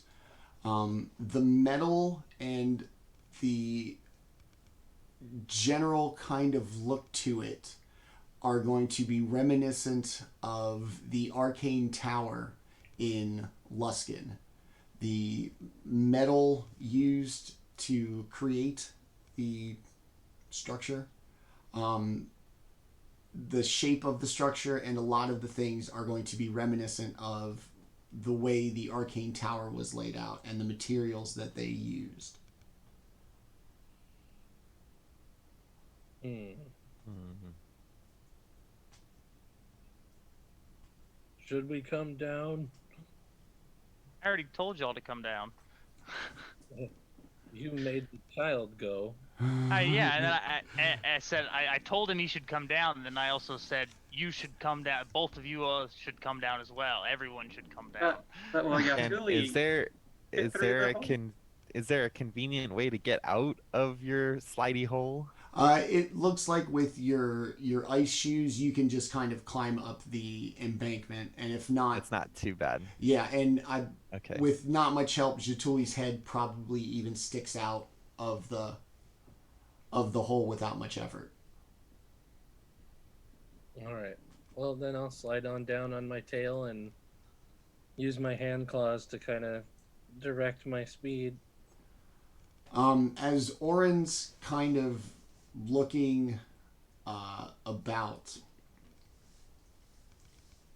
he's going to hear a voice, just him. Free us. Free Wait, us. just Jaatuuli? Just Orryn. Oh, just Orryn. Okay. Free us. We have been waiting for the return of our master, and we cannot go until he returns. So Orryn says, "Hey, do you all hear that?" Heard Negative. nothing. I swear I hear voices saying to free them. Wonder if it's Do you get a magical. sense of where that voice is coming from? No. I didn't know if it was because we're in this enclosed area, but it sounded like it's in my head. And I suppose if you all, didn't hear it, I suppose that it's accurate. So something needs freed. Then. I'm just gonna put it out there that we have recently, you are in possession of a current item that has a skull, and it's like kind of creepy Green and smoke. and now you're hearing voices. So let's not jump to any conclusions, but I'm gonna jump to the conclusion that you might be hearing voices from your wand thing. So he picks up the wand and looks into like the little eyes Oh, of the Jesus. wand. He says, "Can you hear me?" You get It's like super death metal Mike. Yeah, right. the opening to Metalocalypse starts playing. Yeah. So you get nothing in response from the wand, but from the hole inside Oh. appear like sources of light, as if the building or whatever was inside has simply turned on the lights. The Do entryway. we see this? Yeah, like through the hole, the light came on, Oh. and So- the hole now becomes kind of a large foyer. You can see it's a lot bigger than just the narrow corridor to the door, and the door still, like I said, appears to be about 4 feet off the ground, with the portal, the glass In the portal bottom. in the bottom. I'm just gonna turn over to Jaatuuli. I'm gonna say, I don't know how important this is. I'm curious, but I also like being alive. Is this a priority? What are we doing here? We get waylaid by interesting things all the time. Orryn says, but someone is in prison here. Or something, or Yeah, you don't it know. could be- Could be like a monster or a demon or a lich. Yeah, but It could be just a bunny that knows how to talk. You don't know. if it's in prison, shouldn't we free it? Some things should be imprisoned, In jeopardy. I assume. But what if we just take just a couple minutes? Worst case scenario, this is a perfect place to camp out for the evening. Without It the is getting late. With voices in your head? Well, I just want We to didn't see. know- what We didn't needs know to be those freed. only started now. Okay. That's how, yeah, you make a valid point. You make a lot of assumptions. maybe I should have said something earlier. I do. Okay. Well, can I investigate this light? Does it seem to have a source? Can I see where it's coming from? It appears to be two balls similar to the one Baldr has. They are affixed to the floor of the foyer. So they stand about 2 feet tall off the floor, with an open, like, kind of hole cut in it, and the light, like, illuminating, like, straight up. I want to look towards the ceiling. What does the ceiling look like? The ceiling is made of stone, and there look to be, like, very ornate railings that would hang about 4 feet from the ceiling. Does it look like this is like flipped upside down? If this was a room, does it look like it's flipped upside down? Like It- if I'm peering in now, like does it look like I am staring at the ceiling? And if I look up, does it look like what a floor should look like? It does. I want to like look back at the. I want to look back towards everyone. I feel this is a lot more interesting than we have assumed, and I kind of want to. I go in the hole. We're gonna do a little dungeon delve. Just remember, my entire family is in jeopardy. I know that's kind of. So I want to look back towards Jaatuuli. If your family was in danger, then why did you leave? What they weren't in danger when he left. Okay, rude. Orryn does say, he says, because it is later, like the daylight is ended and everything. He says, normally I would agree, Jaatuuli, but it's starting to get late, and this does appear to be the perfect place to camp out from the blizzard that just was starting to ramp up. So What of the birds? They can survive on their own. We've already seen that, haven't we not? One day. That is all we will allot for this. Then back. If you were on foot, would it not take you 5 times as long? 2 days. I just ask for time for us to investigate. There may be something we can use here. Or that could kill us. or destroy us or eat us or. Anyways, Right. There are those there things out any- in the wilderness. Yeah, yeah, fine. I suppose that's true. We shall allot time for this. We must get back to the Vori. Is there like? Does this look like anything that we've seen before? Like, does it look like the Harple stuff, or like I said, or- everything that you've seen, its general design choices and its overall aesthetic look very much like the arcane, Mhm. the tower of the Which Arcane means there's- Brotherhood. Magic. That race that got wiped out. Jaatuuli's having a memory. I want to reach in the bag, the book that I had from. Hold on, where the hell's my? He kind of like says that, and I kind of want to go the Netherese. Yeah. This is Netherese architecture. You know of these people. We have heard what we have about them. This matches the arcane sanctuary. This must be more of it. So there is something we can learn from this place. And maybe something to be gained. These people had magic.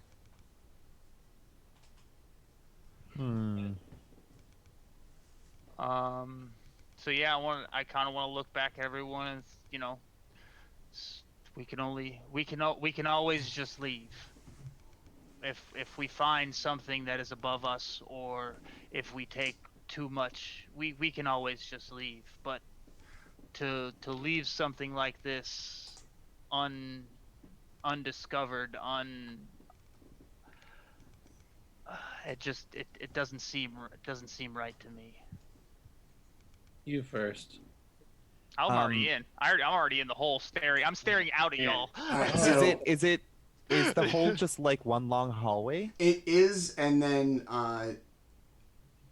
it opens up into like a lobby. So you'll see it up on stream. It's gonna be the top left map, the far left, like at 9 o'clock, where that kind of little odd protrusion is.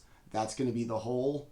That's the hole I just jumped in? Yeah, Okay. and this is going to be the foyer, and then the door right there is going to be what you figured out to be an upside down door. Upside down door, okay. I'll pick Orryn up and stick him through the hole. Orryn is definitely happy to go on ahead. Okay. And while everybody's climbing the hole, I'll actually take a torch out and light it. I know I can see in the dark, but I mean maybe there's something that'll be illuminated. Okay, the whole thing is lit up, at least as far as you can tell, and Orryn, who's going to be able to see a little easier through the portal, it's going to be closer to his height, is going to see light very similar to the foyer through the porthole inside. So Orryn will just keep walking straight through the portal to get to it. Okay. He'll just assume everyone else will follow. Like I said, it's a portal and a door. It's just a piece of glass, like a window. In a Dungeons and Dragons setting, I just realized that was not the best choice of words. It's just, like I said, like a glass window in the door. The door is solid. It's metal.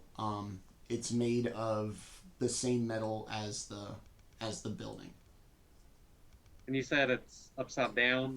Yes, you're gonna have a hard time, like, kind of climbing over it. It would, in a regular orientation, it would be between the top of the door frame and the ceiling. Now it's upside down, so you'd have to climb up and over it to get through doors. Okay. Jaatuuli should have no problem. So like the room is upside down. The whole thing is upside down. If you look at it We're on standing on the ceiling. Yeah. Standing on the ceiling. Yeah. So if you're looking at So this is a not so Orryn friendly environment. just Jaatuuli's so beard far has just eyes. because of the door frames. So far. I have beard eyes. I didn't know. For a fraction of a second, I was like, "What the hell?" All right. Okay, so there's a door ahead of us, and it's like upside down, so it's on the ceiling, so it's like up.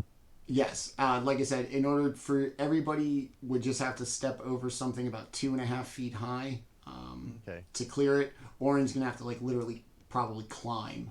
One But, orange size step. Yeah. Yeah. So coming through doors, if they're like this, are going to be difficult. But everything Sure. else is Yeah. just going to be weird. No difficult terrain or anything. It's just upside down. Alrighty, well, let's open the door. All right. So you open the door. You see a deep corridor. Everything's metal. It's remarkably clean and well kept. You don't know how long this has been encased in the ice of Icewind Dale. But aside from the things that are smashed on the floor, various end tables, things that now that you figured out this is upside down, probably were on the floor whenever it arrived here and however it arrived here. You see 2 doors on your left and 1 door on your right. In front of you is a backwards oriented stairwell to you. This is the ground floor. If it was oriented correctly, it is now the top floor. This is like MC Escher's personal drawing, huh? Yeah. yeah. This is like personal like playhouse. Yeah. If he was an evil wizard of the past. Suspense. So like I Master said, of suspense. 2 doors on the left, 1 door on the right, and a busted stairwell that will do you no good in front. And of course, this whole fucking... That was a very dramatic pause, Manny. Gosh, yeah, so I know the suspense. my internet is like literally killing me. I'm just glad that I didn't drop you and that everybody's still in the same box, because if not, Yeah, no, we're all good here. So yeah, 2 doors on the left, 1 on the right. For the map, are we on level 1? Level 1. Yeah. Level 1. And we kind of came in the like hole on the left side, right? That's Oh like no, there's where 1 door hole on the is. left. Sorry, I have a different version of the map up. So there's 1 door on the left, 1 door on the right. Ooh, so we should be looking for an extra door.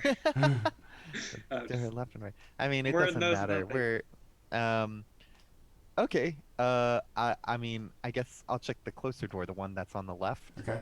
I guess. Yeah. You're gonna open it up. The one to the north. Yeah. It appears on the floor. You're gonna see 2 large, kind of smashed tables from, you're guessing, the fall of this thing.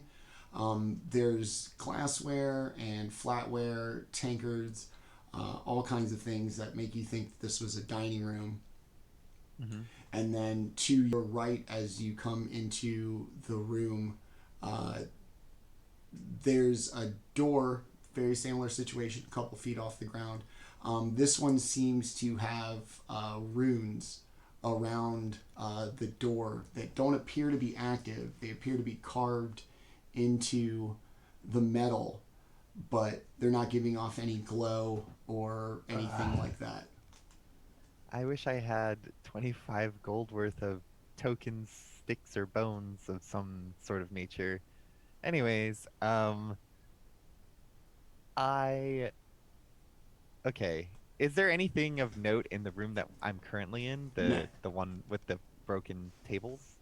No, it's No? Okay. it too is free of dust, but the debris from the tables, the smashed pottery, everything, It's just cluttered. it's just Yeah.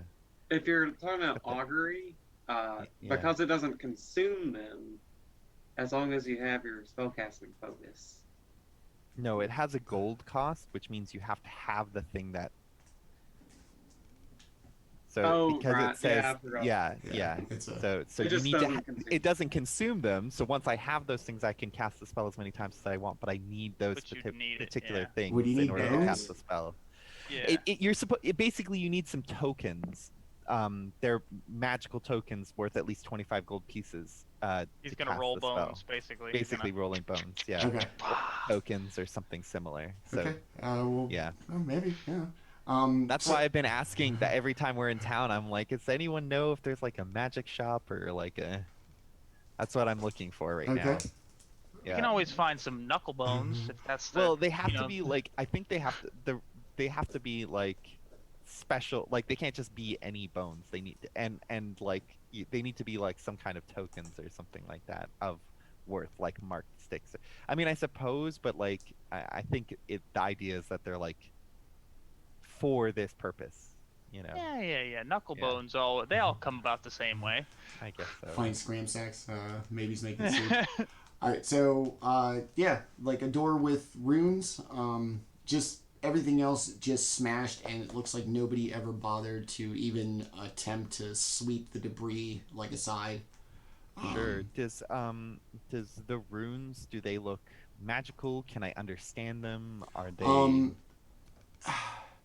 This whole place has like some kind of palpable magic through the illumination that seems to now be in every room. these orb things, are they like in the floor? They would have Like embedded in the floor? Yeah, they would have been chandeliers if okay. the building was oriented correctly. So they're just kind of lying on the floor. Yeah. Okay. I'm gonna yeah, I guess I'll just open the door. Okay. It too is free of dust. It does have a magic light almost in the center of the floor.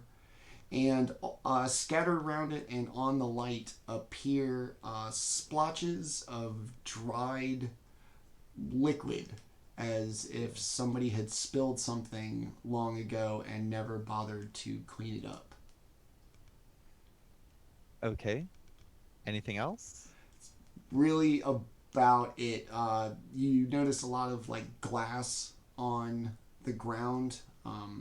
Some parchment that appears to be exceptionally old. The writing has all but faded. You can see like the indentations from the quill marks, but no ink or anything left to write it. The liquid, does that have a particular color? Is it blood? It is not blood. It's a kind of bright green and like a yellow and a purple.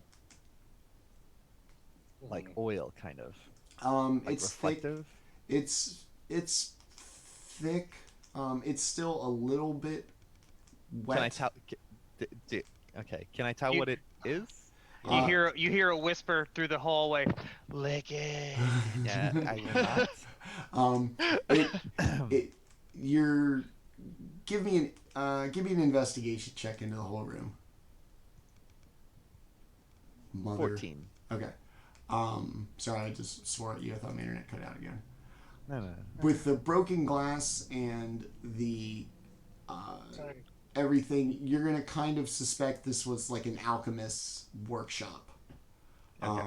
So what you would see are either probably components of alchemy recipes or finished alchemy products. Okay. Someone's hard work. Yeah, well, it's all on the floor now. All right. No sense I'll crying. head back to the main, Okay. hallway. And I guess I'll be going to the right room. Okay. Just kind of like open it up and see if there's anything in there. As you open it up, there once again is a table smashed on the floor from the fall. There appears to be a hole cut in the floor about 10 feet away from the door that you came in through, and it too seems to be pushed in from your orientation like downwards and up, like whatever cut that hole came from underneath and pushed its way out. Okay. The room too is magically lit, and for the first time you're going to see something on the floor that looks like footprints, or they'd be arranged like footprints, but not in the shape of footprints. Like kind of an alternating track, but they're not necessarily shaped like feet. It looks like something was here, though. Yes. Whether Okay. it was coming from the hole or going to the hole, you don't know. I would have to go in further and look. Okay. And then like staring down the hallway, since it kind of like, I guess it would be the stairwell, but it's going the opposite direction Yes. we needed to go, right? Yeah, that's where we get the real Escher part of it. It does go. Okay. It goes up. Up. Yeah. Okay. Yeah. So I kind of want to look at everybody and it seems there's a way down in this room here, if we want to further explore this place. Yes, I think it'd be very interesting. But whatever voice spoke to my head, something is trapped down there that we need to help. So Yes, help. Let's help strangers. well, you help a stranger, and then maybe they'll help you one day. All right. One day. So down the hole. I want to tie a rope up top Okay. to, I guess, like one of the peeled sections to like basically give us something to climb back up if need be. Okay. Yeah. But then I don't want to drop down. It's big enough. Monks have skill with tying knots. Is that a stretch? I mean, I I'm don't know. 150 years old. Or actually, Oh. correction, I'm 250 I was years gonna say, are old. monks- So I are those would Boy Scouts? I don't know.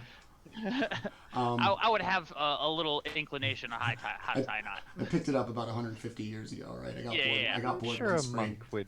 Yeah, I'm sure Yeah, a monk you know. would know how to tie I knots learned or a sheep something like shank that. last decade. Yeah. Yeah, Chased a shark once. Bring it in for perfect. you. So you tie it up, throw the rope down. It's about 12, 15 feet to the floor. So you'll hear the thud of the rope since I dropped 50 feet of rope. So you'll kind of hear the large thud of a lot of rope hitting the floor. As you go down into the room, basically directly under the hole, you're going to notice the floor has a slight, almost like sag. And it's going to be literally directly under the hole. About 5 feet in front of you, there is going to be another hole, exactly as the one above you, kind of mushroomed out into the room. And it too looks like it goes about 10 to 15 feet down into a similarly lit and kind of a pointed room. The floor looks the same. In this room, you'll see 2 giant grates in the floor. Mm-hmm. A stairwell off to your, towards the east that is still useless. Yeah. And you're going to hear what you may believe to be a conversation coming from down in the hole somewhere. Alright, I'll put my ear to the grate. Or where I would have ears if I were a human. You're definitely going to hear at least one person talking, and it's muffled and it's barely audible, but it almost sounds like they're reading a checklist. Huh. Someone is here getting groceries. Is the Nether East Tower still open in this blizzard? I wonder if they got jerky, dude. Did they close at 11? They better have milk and toilet paper. So yeah, you're gonna hear through the grate,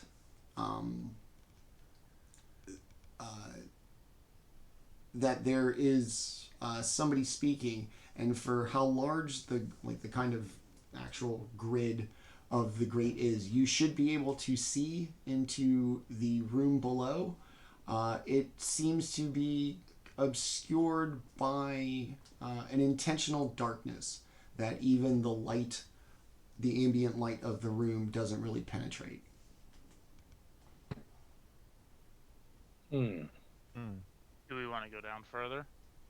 Yes. Yeah. Why not? All right. We're here. I guess we'll move to the right hand side where the hole was. I guess, and does it look clear in the hole?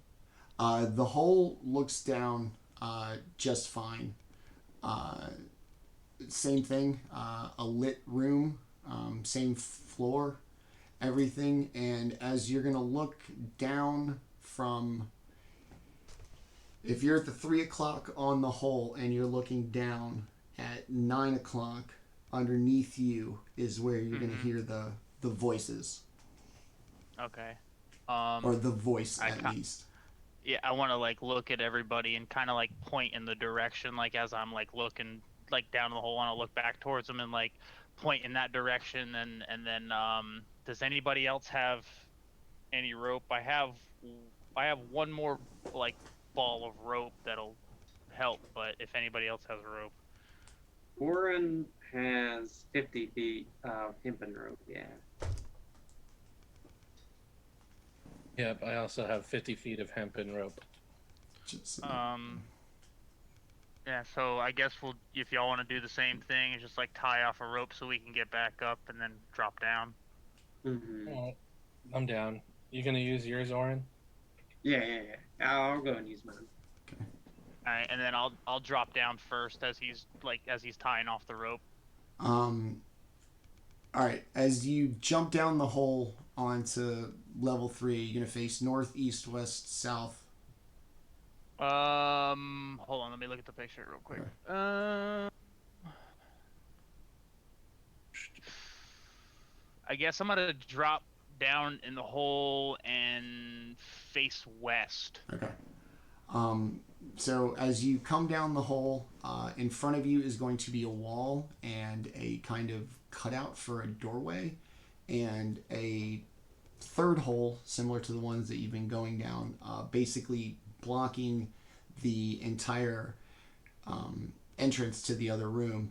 The one thing that you're going to notice, aside from the light and everything, is going to be that this is the first room where none of the furniture is smashed, and it is also correctly oriented for the current state of the building. The building? Okay. So the desks are sitting on what is the floor to you. It looks very well lived in, and through the cutout into the next little room, you hear a voice and what sounds like a list of spell components being listed off, and the slight scribbling of a quill on a piece of parchment.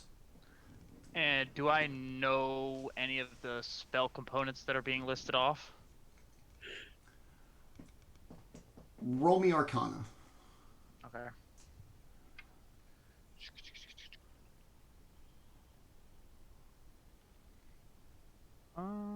It's a 17.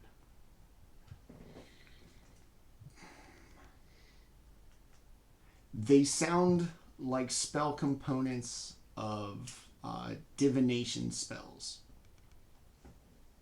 So it's actual like spell components, not like trying to make like a potion or something like that. They're listing off like. Okay, all right. So, is anybody else down there with me? Orryn would be kind of behind you as quickly as he could be, Stick with the group. Yeah. All right. I want to look towards Kelroth, and are you familiar with the divine? not only sort of through association, but not really through study. I feel there is someone else down here that's living here. I don't think this is the prison. I feel this person has made this their home, and they're of some sort of diviner. They're the things they're listing off are spell components they need, it seems. Yeah, I mean, I don't. I guess I want to tell him and tell him the things that I heard, and see if he knows any thing more of the stuff. As you all, It's like it's a piece of paper, like it's on a board, right? it sounds like somebody's reading off like a list. Wait, I can hear a voice? Yeah, everybody can now. Oh. It sounds like somebody's reading off a voice, and as everybody kind of made their Like, way, how close is this? just on the other side of the door that's going to be where the hole is down to level 4, and the chamber that's going to be on the west side of level 3. So it's like right in front of us, Yeah. through the hole, Right through the, yeah. And But down the hole, we can hear a voice. and listing off spell components. yeah, and for everything that you've been doing, not trying to stealth or anything, and you all eventually collecting down there, the voice has gone about its business, just rattling off components. Does it sound like it's casting a spell, or is it just talking? Is it in common? It is in common. Okay. It sounds. The voice sounds somewhat familiar. It's a male voice. Male.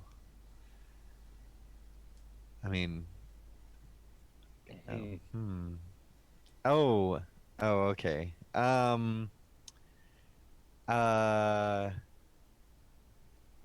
We can't see the person No. because they're down the hole, right? No, they're across the hole into the room. So in order to Oh. peek your head into the room, somebody has to make basically the jump across the hole into the room. Or we can just call out. Me or We weren't stealthing or nothing. I can stealth. I mean, we didn't stealth Yeah. to here, so they probably heard us climbing down the hole and making noise and stuff. Oh yeah. Either that or they don't care that we're here. They either if they're a diviner, obviously. So they could I guess they could see us if I had to guess. They knew we Sure. were here. Yeah, I'm just gonna. Well, and we're having this conversation. I'm just gonna call out. I'm just gonna be like, "Hello." What we have you hear like what sounds like kind of an older male voice. We have visitors. Maybe Master is home. And the listing of ingredients stops, and you hear, "Master, is that you? Have you returned? What of the adventurers? What of the glacier? What did you find?" I nudge you really hard. Yeah. Oh, we found so many things. What were? Why don't you remind me what we were looking for again? Master, that doesn't sound like you, Master. Yeah, it's not your master. And so from I'm not good at deception. Come on. So from out the kind of doorway, taking a really kind of elegant slide and glide over the hole, is going to come glide. A red-robed figure. Yeah, with that's what I a figured. pointy hat and a long beard, who's going to look like Dazan. Yeah. You were not him. You were not us. Who are you? What are you doing here? Oh, you're a simulacrum. Your master. I don't say that. That's a meta My character wouldn't know what that is. Your master looked like you? He was me. He is me. I am him. Um, it's a little confusing. Suddenly I'm there was confused already. suddenly there was two of us, and he spoke to me and told me that he was the original, and that I was to wait here, and guard this place and what we found, until he got back from the glacier with the adventuring party, Avarice and her little friend. I see. Did did other you have a grudge against these adventurers? Oh, no. He treated them quite well. They were the only adventurers left in all of Ten Towns, and there was no way he was going to get to the glacier or through the glacier without them. Well, I can tell you that we're the new adventurers in town, and the other adventurers, well, the rumor is that other you uh killed them? I, I uh, no, I don't believe we are capable of such things. Well, I believe you're very capable. You I see the mean, loading there's symbol two just of like you. start on his forehead. Yeah, yeah. I'm like, he had the magic to create two of you. I'm sure he had the magic to do other things as well. I wasn't there. I don't know. I'm just telling you what we've learned through our adventures in Icewind Dale. Um, Do you hold we actually allegiance were. to this master? Oh, well, he I mean, he yes. he is me, and when he returns, I get to be we get to be one, again, since Let me stop you right there. He's not coming back. I don't want to No. break it. I don't know how to break this to you. Surely he is coming back. We're- He is. I'm gonna treat he's- this like a band-aid, y'all. Hey, I watched your buddy die. I'm not gonna tell you how, cause you really don't need to know that. You But, did. he, as So- my lizard friend so eloquently put, yeah, he was cooked at a stake for something he did. Are you willing to? I will just put this out there that your master, or other you, as I'm gonna call him, was probably a pretty skilled magic user. So we saw him die. Whether that was an illusion or something, I don't know. But we're assuming that he died, based on what we saw. How long has it been since you've heard from him? It's been a while. I don't know how long I've been down here, or it's he has to be coming back. Even wait now.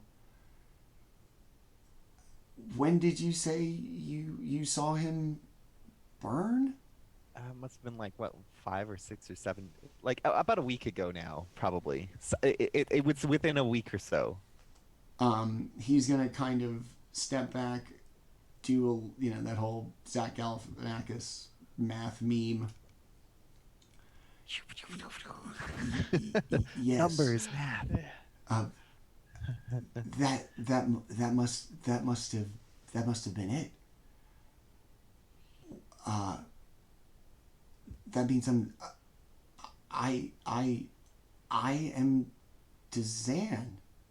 I guess so. I don't understand magic enough to know whether that's true or not, but you look like him, except for not burned.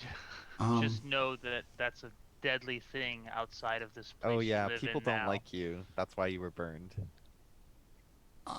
He seems You're both. accused of murder. He seems both shocked by the news of the death of his master, but not entirely Like, he doesn't seem upset. But freedom. Um, well, Listen, we're like kind of the last adventurers who just got into the 10 towns like just over a week ago, and we've been pursuing knowledge about how to deal with the curse that's affecting these lands. And one thing that we learned was that Dazan, is that his name? yeah. My lands. Yeah. He had discovered some sort of maybe powerful artifact that might be able to stop the curse, but before he shared that knowledge or brought that object forward, he killed the other group of adventurers that were here before us, and then he was captured and burned. At least that's what we've heard / seen.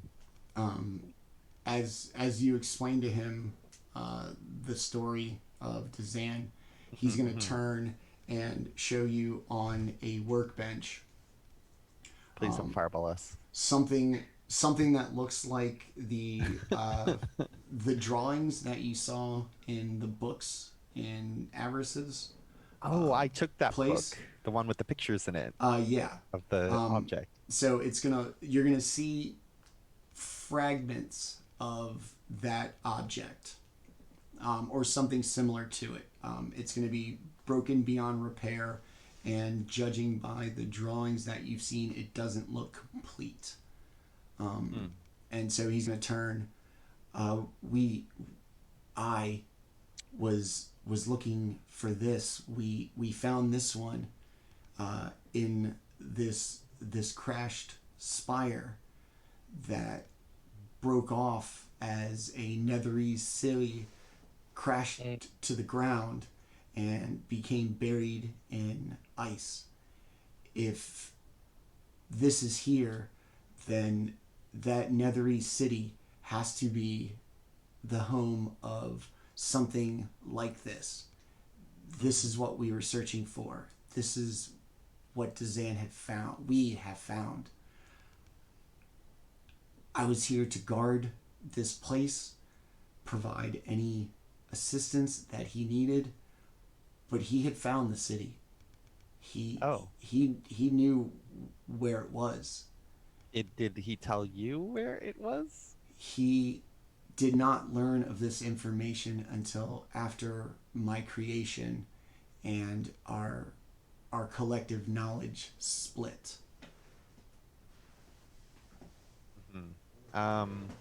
Do you have any? Do you know enough about the magical artifact or anything to know if that's maybe why he killed people or anything? Like, because we don't. Oh, yeah. Do you know why he? Yeah. They, in the hands of a powerful individual, it could provide anything. It could do anything. If he wanted to use it to kill the party, he could have. If he wanted to end the curse, perhaps he could have. What do you wish? He didn't, because there's still a curse. I wish to be real. I am Dazan. I am what remains. I will be nobody's copy. I will be nobody's imitation. Well, I again don't really know enough about magic to say how this stuff works, or if you're gonna fade away over time or something. It's hard to say, but at this point, you're you, since you don't have a Yeah, master anymore, I guess. If would you, at the very least, let us continue exploring this place and see if we find anything that would help us in our journey Current to endeavor? yeah, Do you get know rid of the anything? curse. Yeah. Yeah, Do you we're know trying to anything that remove could the help? curse. That's what we want to do. So if you could share any information or let us explore this place, that would be nice. He's gonna point to the smashed artifact on the table. These are known as Yatharin. they carry immense power and were created as focal points of Netherese magic. The cities that they held aloft, miles across, the one that crashed here is enormous. This artifact is what we sought. It can end this curse. We just don't know how. Do you wish to help us I, end this curse? Be your own Dazan. I desire that more than anything. I should be Dazan. I am Dazan. You're the only Dazan that we know now, so to us, you will be Dazan. Very well. What sort of assistance do you need? What else is in this tower? Is there anything else that may be of use to us? Any sort of materials, supplies? This tower is 2,000 years old. Everything in it has faded to time. The only living creatures that have been here are us. I don't eat. I don't sleep. It is just me. I am a guardian of this. And he turns to the relic on the table. So this is all you know, is this room?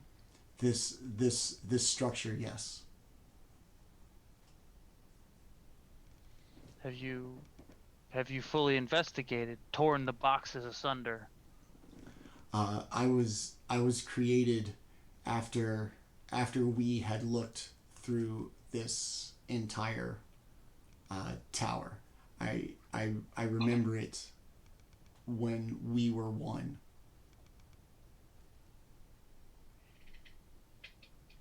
Was there anything that could be of use to us on our quest? He's gonna turn. Besides yourself. He's gonna kind of glide over the hole once again towards the table, and he's gonna pick up a piece of the metal, probably about like yay big. Anything you see made of this material is Netherese and is powerful.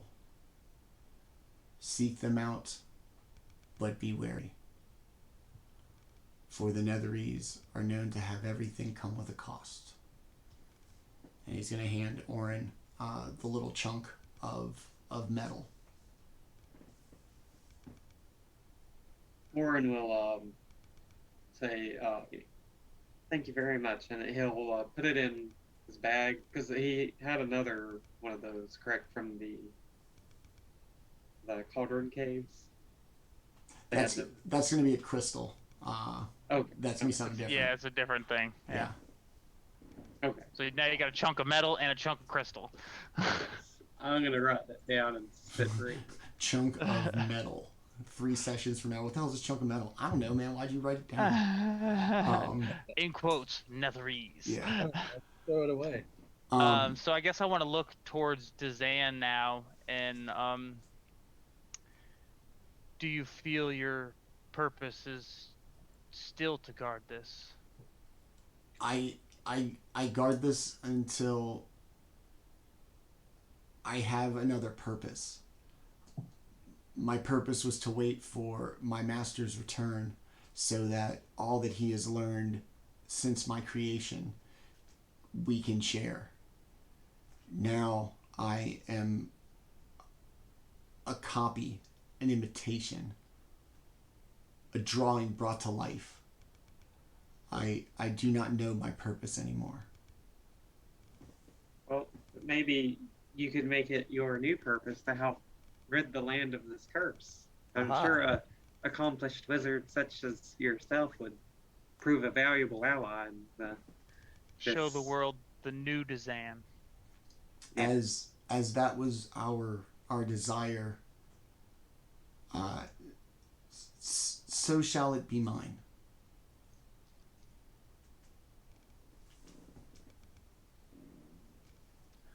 And I guess, do we have a way of contacting you outside of this?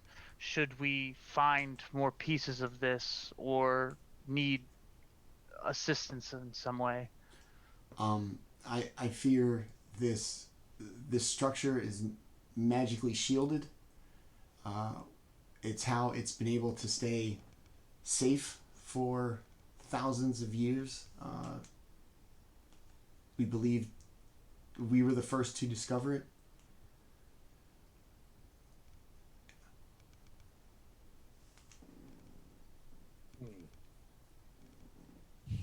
Can you leave this place? I have never tried. I did what I was told, and I waited for him to return, for Dazan to return. Then let's go. Pack it up. We don't have all day. I feel a connection to this place and worry that the magic energies inherent in this place are all that allow me to continue my existence. I fear that without a powerful source of magic, that there may be no Dazans left. Well, this is a pretty cool home. And Love what you've done with the place. Gotta go. Yeah. No, I mean, do you mind if we just take a look around before we leave? No. Are there any monsters in here?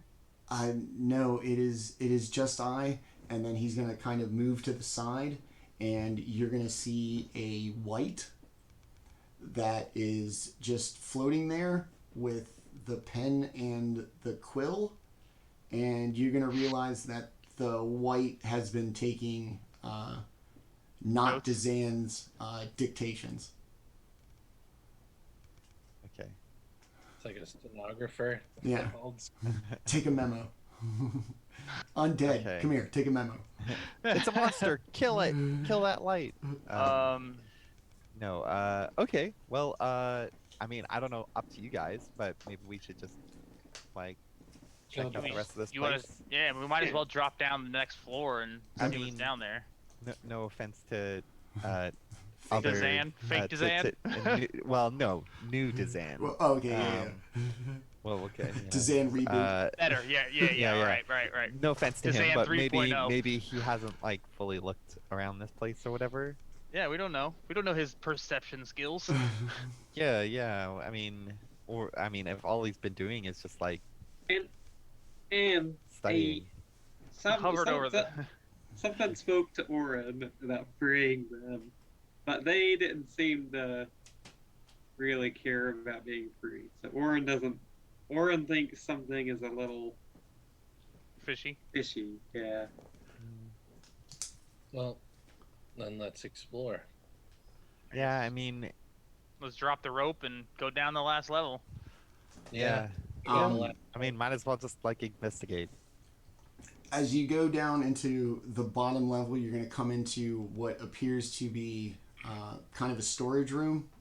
It's very small. There's a door like immediately in front of you that leads out into a very narrow hallway. There's a door on your right as you look down the hallway, a door on your left, and a door straight ahead. To the right. Okay.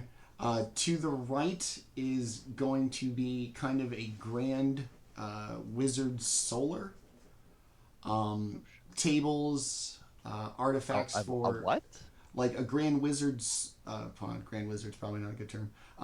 A powerful wizard's, like, workspace. They don't have like a laboratory or. Okay. Solarium. Yeah. Okay. There's a Okay. table. Everything's very ornate.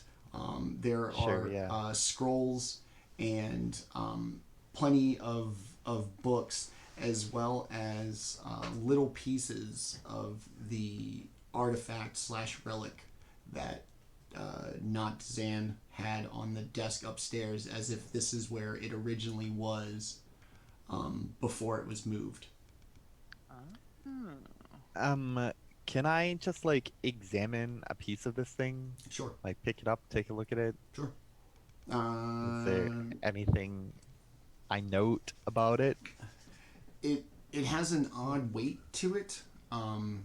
It's denser than most metals. This is going to be most likely the first time you've encountered the material. Yeah. It's It's very heavy. Yeah, it's really dense. It has a kind of dark opalescent color to it. Okay. Like a gunmetal pewter color with swirls of black, gray, and white, almost like marble, but it's very clearly a metal. Okay. And then the globe is going to be a bunch of little pieces. The Dazans picked up the larger ones. It's going to be very like iridescent, even in small little pieces. It seems to refract a good amount of light that if you were to see it like blown up and assembled, it would probably give off an amazing amount of light.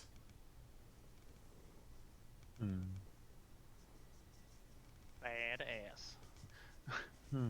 Okay. Yeah, I just put it down. I don't Okay. need to keep it with me. I just straight- wanted to take a look at it. The door straight ahead is going to be the staircase, incorrectly oriented again, and then off to the room on the left. The furniture is also going to be correctly oriented. There is a bed, a small desk, and a stack of books with a map written on it. Or a stack of books and then a map. Period. Jaatuuli grabs the map, takes a look at it. It gives you a rough idea of where you are in the in Icewind Dale. The map is also very old. Some of 10 towns aren't on it. It is mostly based on geography. You clearly recognize Kelvin's Cairn, which isn't too far away. The lakes of 10 towns, the Sea of Moving Ice. The map is pretty detailed going north. You would find where your village is, and along the kind of mountain range heading east along the interior of the mountains, but slightly curving down, there seems to be a very large circle drawn, as if that was a location that they had either pinpointed or were looking for. This looks like the origination of this spire. The That rest is, of the city you found. Yep. Here it is, and my village. Just to note, my village.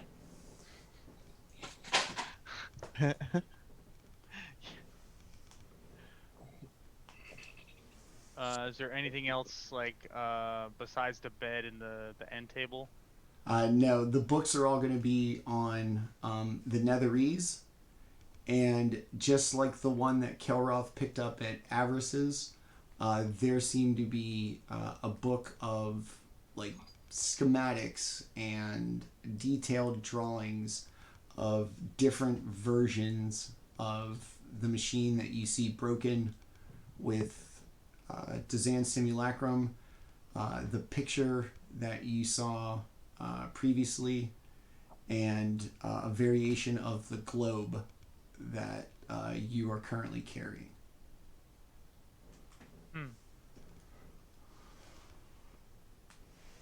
Interesting. I guess I'll go to the last room then. Now that. Oh, that's it. Oh, that's it? Yeah, Okay. the stairwell was straight ahead. Okay. This map made the journey worth it, at least. Yeah, and I guess we should grab the schematics too, just in case. Orryn may be able to work with them. Yeah. So Orryn will take the schematics and put it in his backpack. So I guess we'll start. Y'all want to camp down here for the night in the storm, or do y'all want to head out in the storm? I mean, if we're in a place where or if we're like needing to rest, we might as well do it here. It seems safe. Okay. Dazan Simulacrum, Dazan 2.0. Lil Dazan seems to have no problem. He regretfully is unable to offer you food as he has none or needs none. But he offers you his master's bedroom if you so desire to sleep in. It is all the furniture is correctly oriented, and there is a like a magical brazier that was burning that gave off heat just in case it got super cold in there at night. Sounds good. Cozy. All right. Yeah. Dibs on the bed. All right, so the party's going to settle in for a long rest at what used to be the top of a Netherese spire of a floating city in the sky, but is now, I don't know, 80 feet underground, frozen. Yeah. Yeah, so that's where we will leave it for tonight. Approximately 2 days by Axebeak from Jaatuuli's village. Alrighty. Big session, almost on our way to Jaatuuli, and we learned a little something about where Dazan was going. And at least one person... What he was up to. Yeah, at least one person thinks he's innocent. All right, so next week we'll pick up everybody waking up from their rest, and I'm guessing probably continuing to head to Jaatuuli's village to save them from being led astray. Indeed. All righty, that was great. You guys just completely ignored the orca. I was wondering if Jaatuuli is going to be like, no, you don't yell at me, and attack it anyway. Well, if it had bit one of us, then it sure would have gotten chopped into whale meat, but it didn't invite anybody. It tried. All right. It tried, it failed. It was just there to tempt you. Yeah. Okay. It's not like it can get on the land and chase us around. I was going to have it pop up in front of you, and then I was like, no. It just seemed too cheap, and this way you're just like, I'm just going to sidestep around it. Okay. Can't really move. It's just going to spin. That's really all it has. It's gonna flop there. Yeah. My character just has this aversion to die. and a large whale popping out of the ice usually fulfills that like, role. I want to do good things and help, but I would like to avoid death. And dying So that's what I- stupidly that's at what wild I- animals. I focus on that a little Orryn bit. thinks a life without risk is worse than death. Yeah. That's actually in your character sheet, isn't it? Yeah, Okay, pretty that's what I it's one thought. of his flaws. Yeah. The All only right. one that things than I strongly debated in my head whether to attune to the wand or not, but I mean, you can. I think you Orryn can. would know that there's great risk involved. Yeah. Well, I mean, I you know, mean, in a meta sense, I wouldn't. Yeah. Demon Just- I Lord. mean, you can if you really don't like your character. Well, that's How you what feel I'm about saying. that? That's just a future prediction I have. Yeah, that's well, all. I feel My like question is, how many hit points do you have at this current second? I feel like curiosity isn't the same thing as let me just attune to this demon lord's wand. Yeah. I wonder what's going to happen. Well, Something I mean, bad. Curiosity and just what wonder, you're like, saying is you thinking about it. Orryn really wants to, but I'm he's tempted. like, I'm probably gonna die if I Like do an this. evil demon child. Yeah, little almond. Right, a little temptation, a little travel, and let's meet the actual people behind these fabulous characters before we get out of here.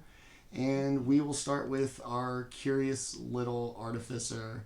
Orryn, tell us about Landon.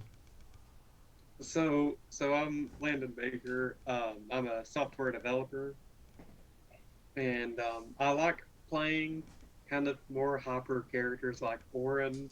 I have once before I played a sort of a silent character, and um, I don't know. It just like it doesn't match my personality. If you get to know me, I like to have fun and joke around. So I feel like Forward's a good match.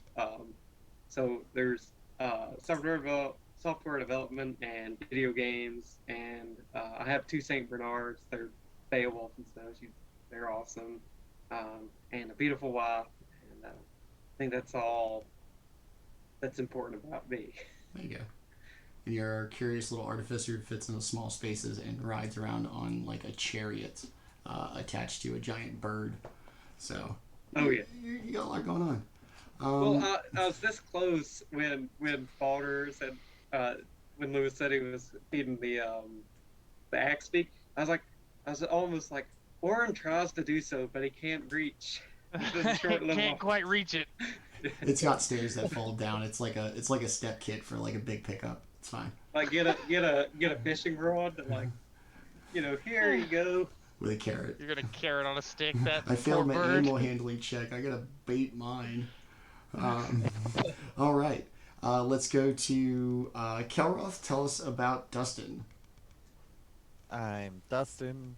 I love video games and role playing and that kind of stuff. Yeah, that's what I like. That's what I do, and hence I'm here. Nice. And we're glad to have you, buddy. Somebody's got to keep these idiots in line. I suppose. All right, let's go upstairs to the penthouse on the east side, and Baldr, tell us about Lewis. I'm Lewis. As you found out earlier, I am the new proud father of a second daughter. I am a chef in my off time when I'm not a dad, which is all the time. So I'm usually just, a chef, a dad, and I play D&D in my off time. So that's, about it for me now. Yeah. Yeah. With a baby? Yes, sir. Yeah, all gone.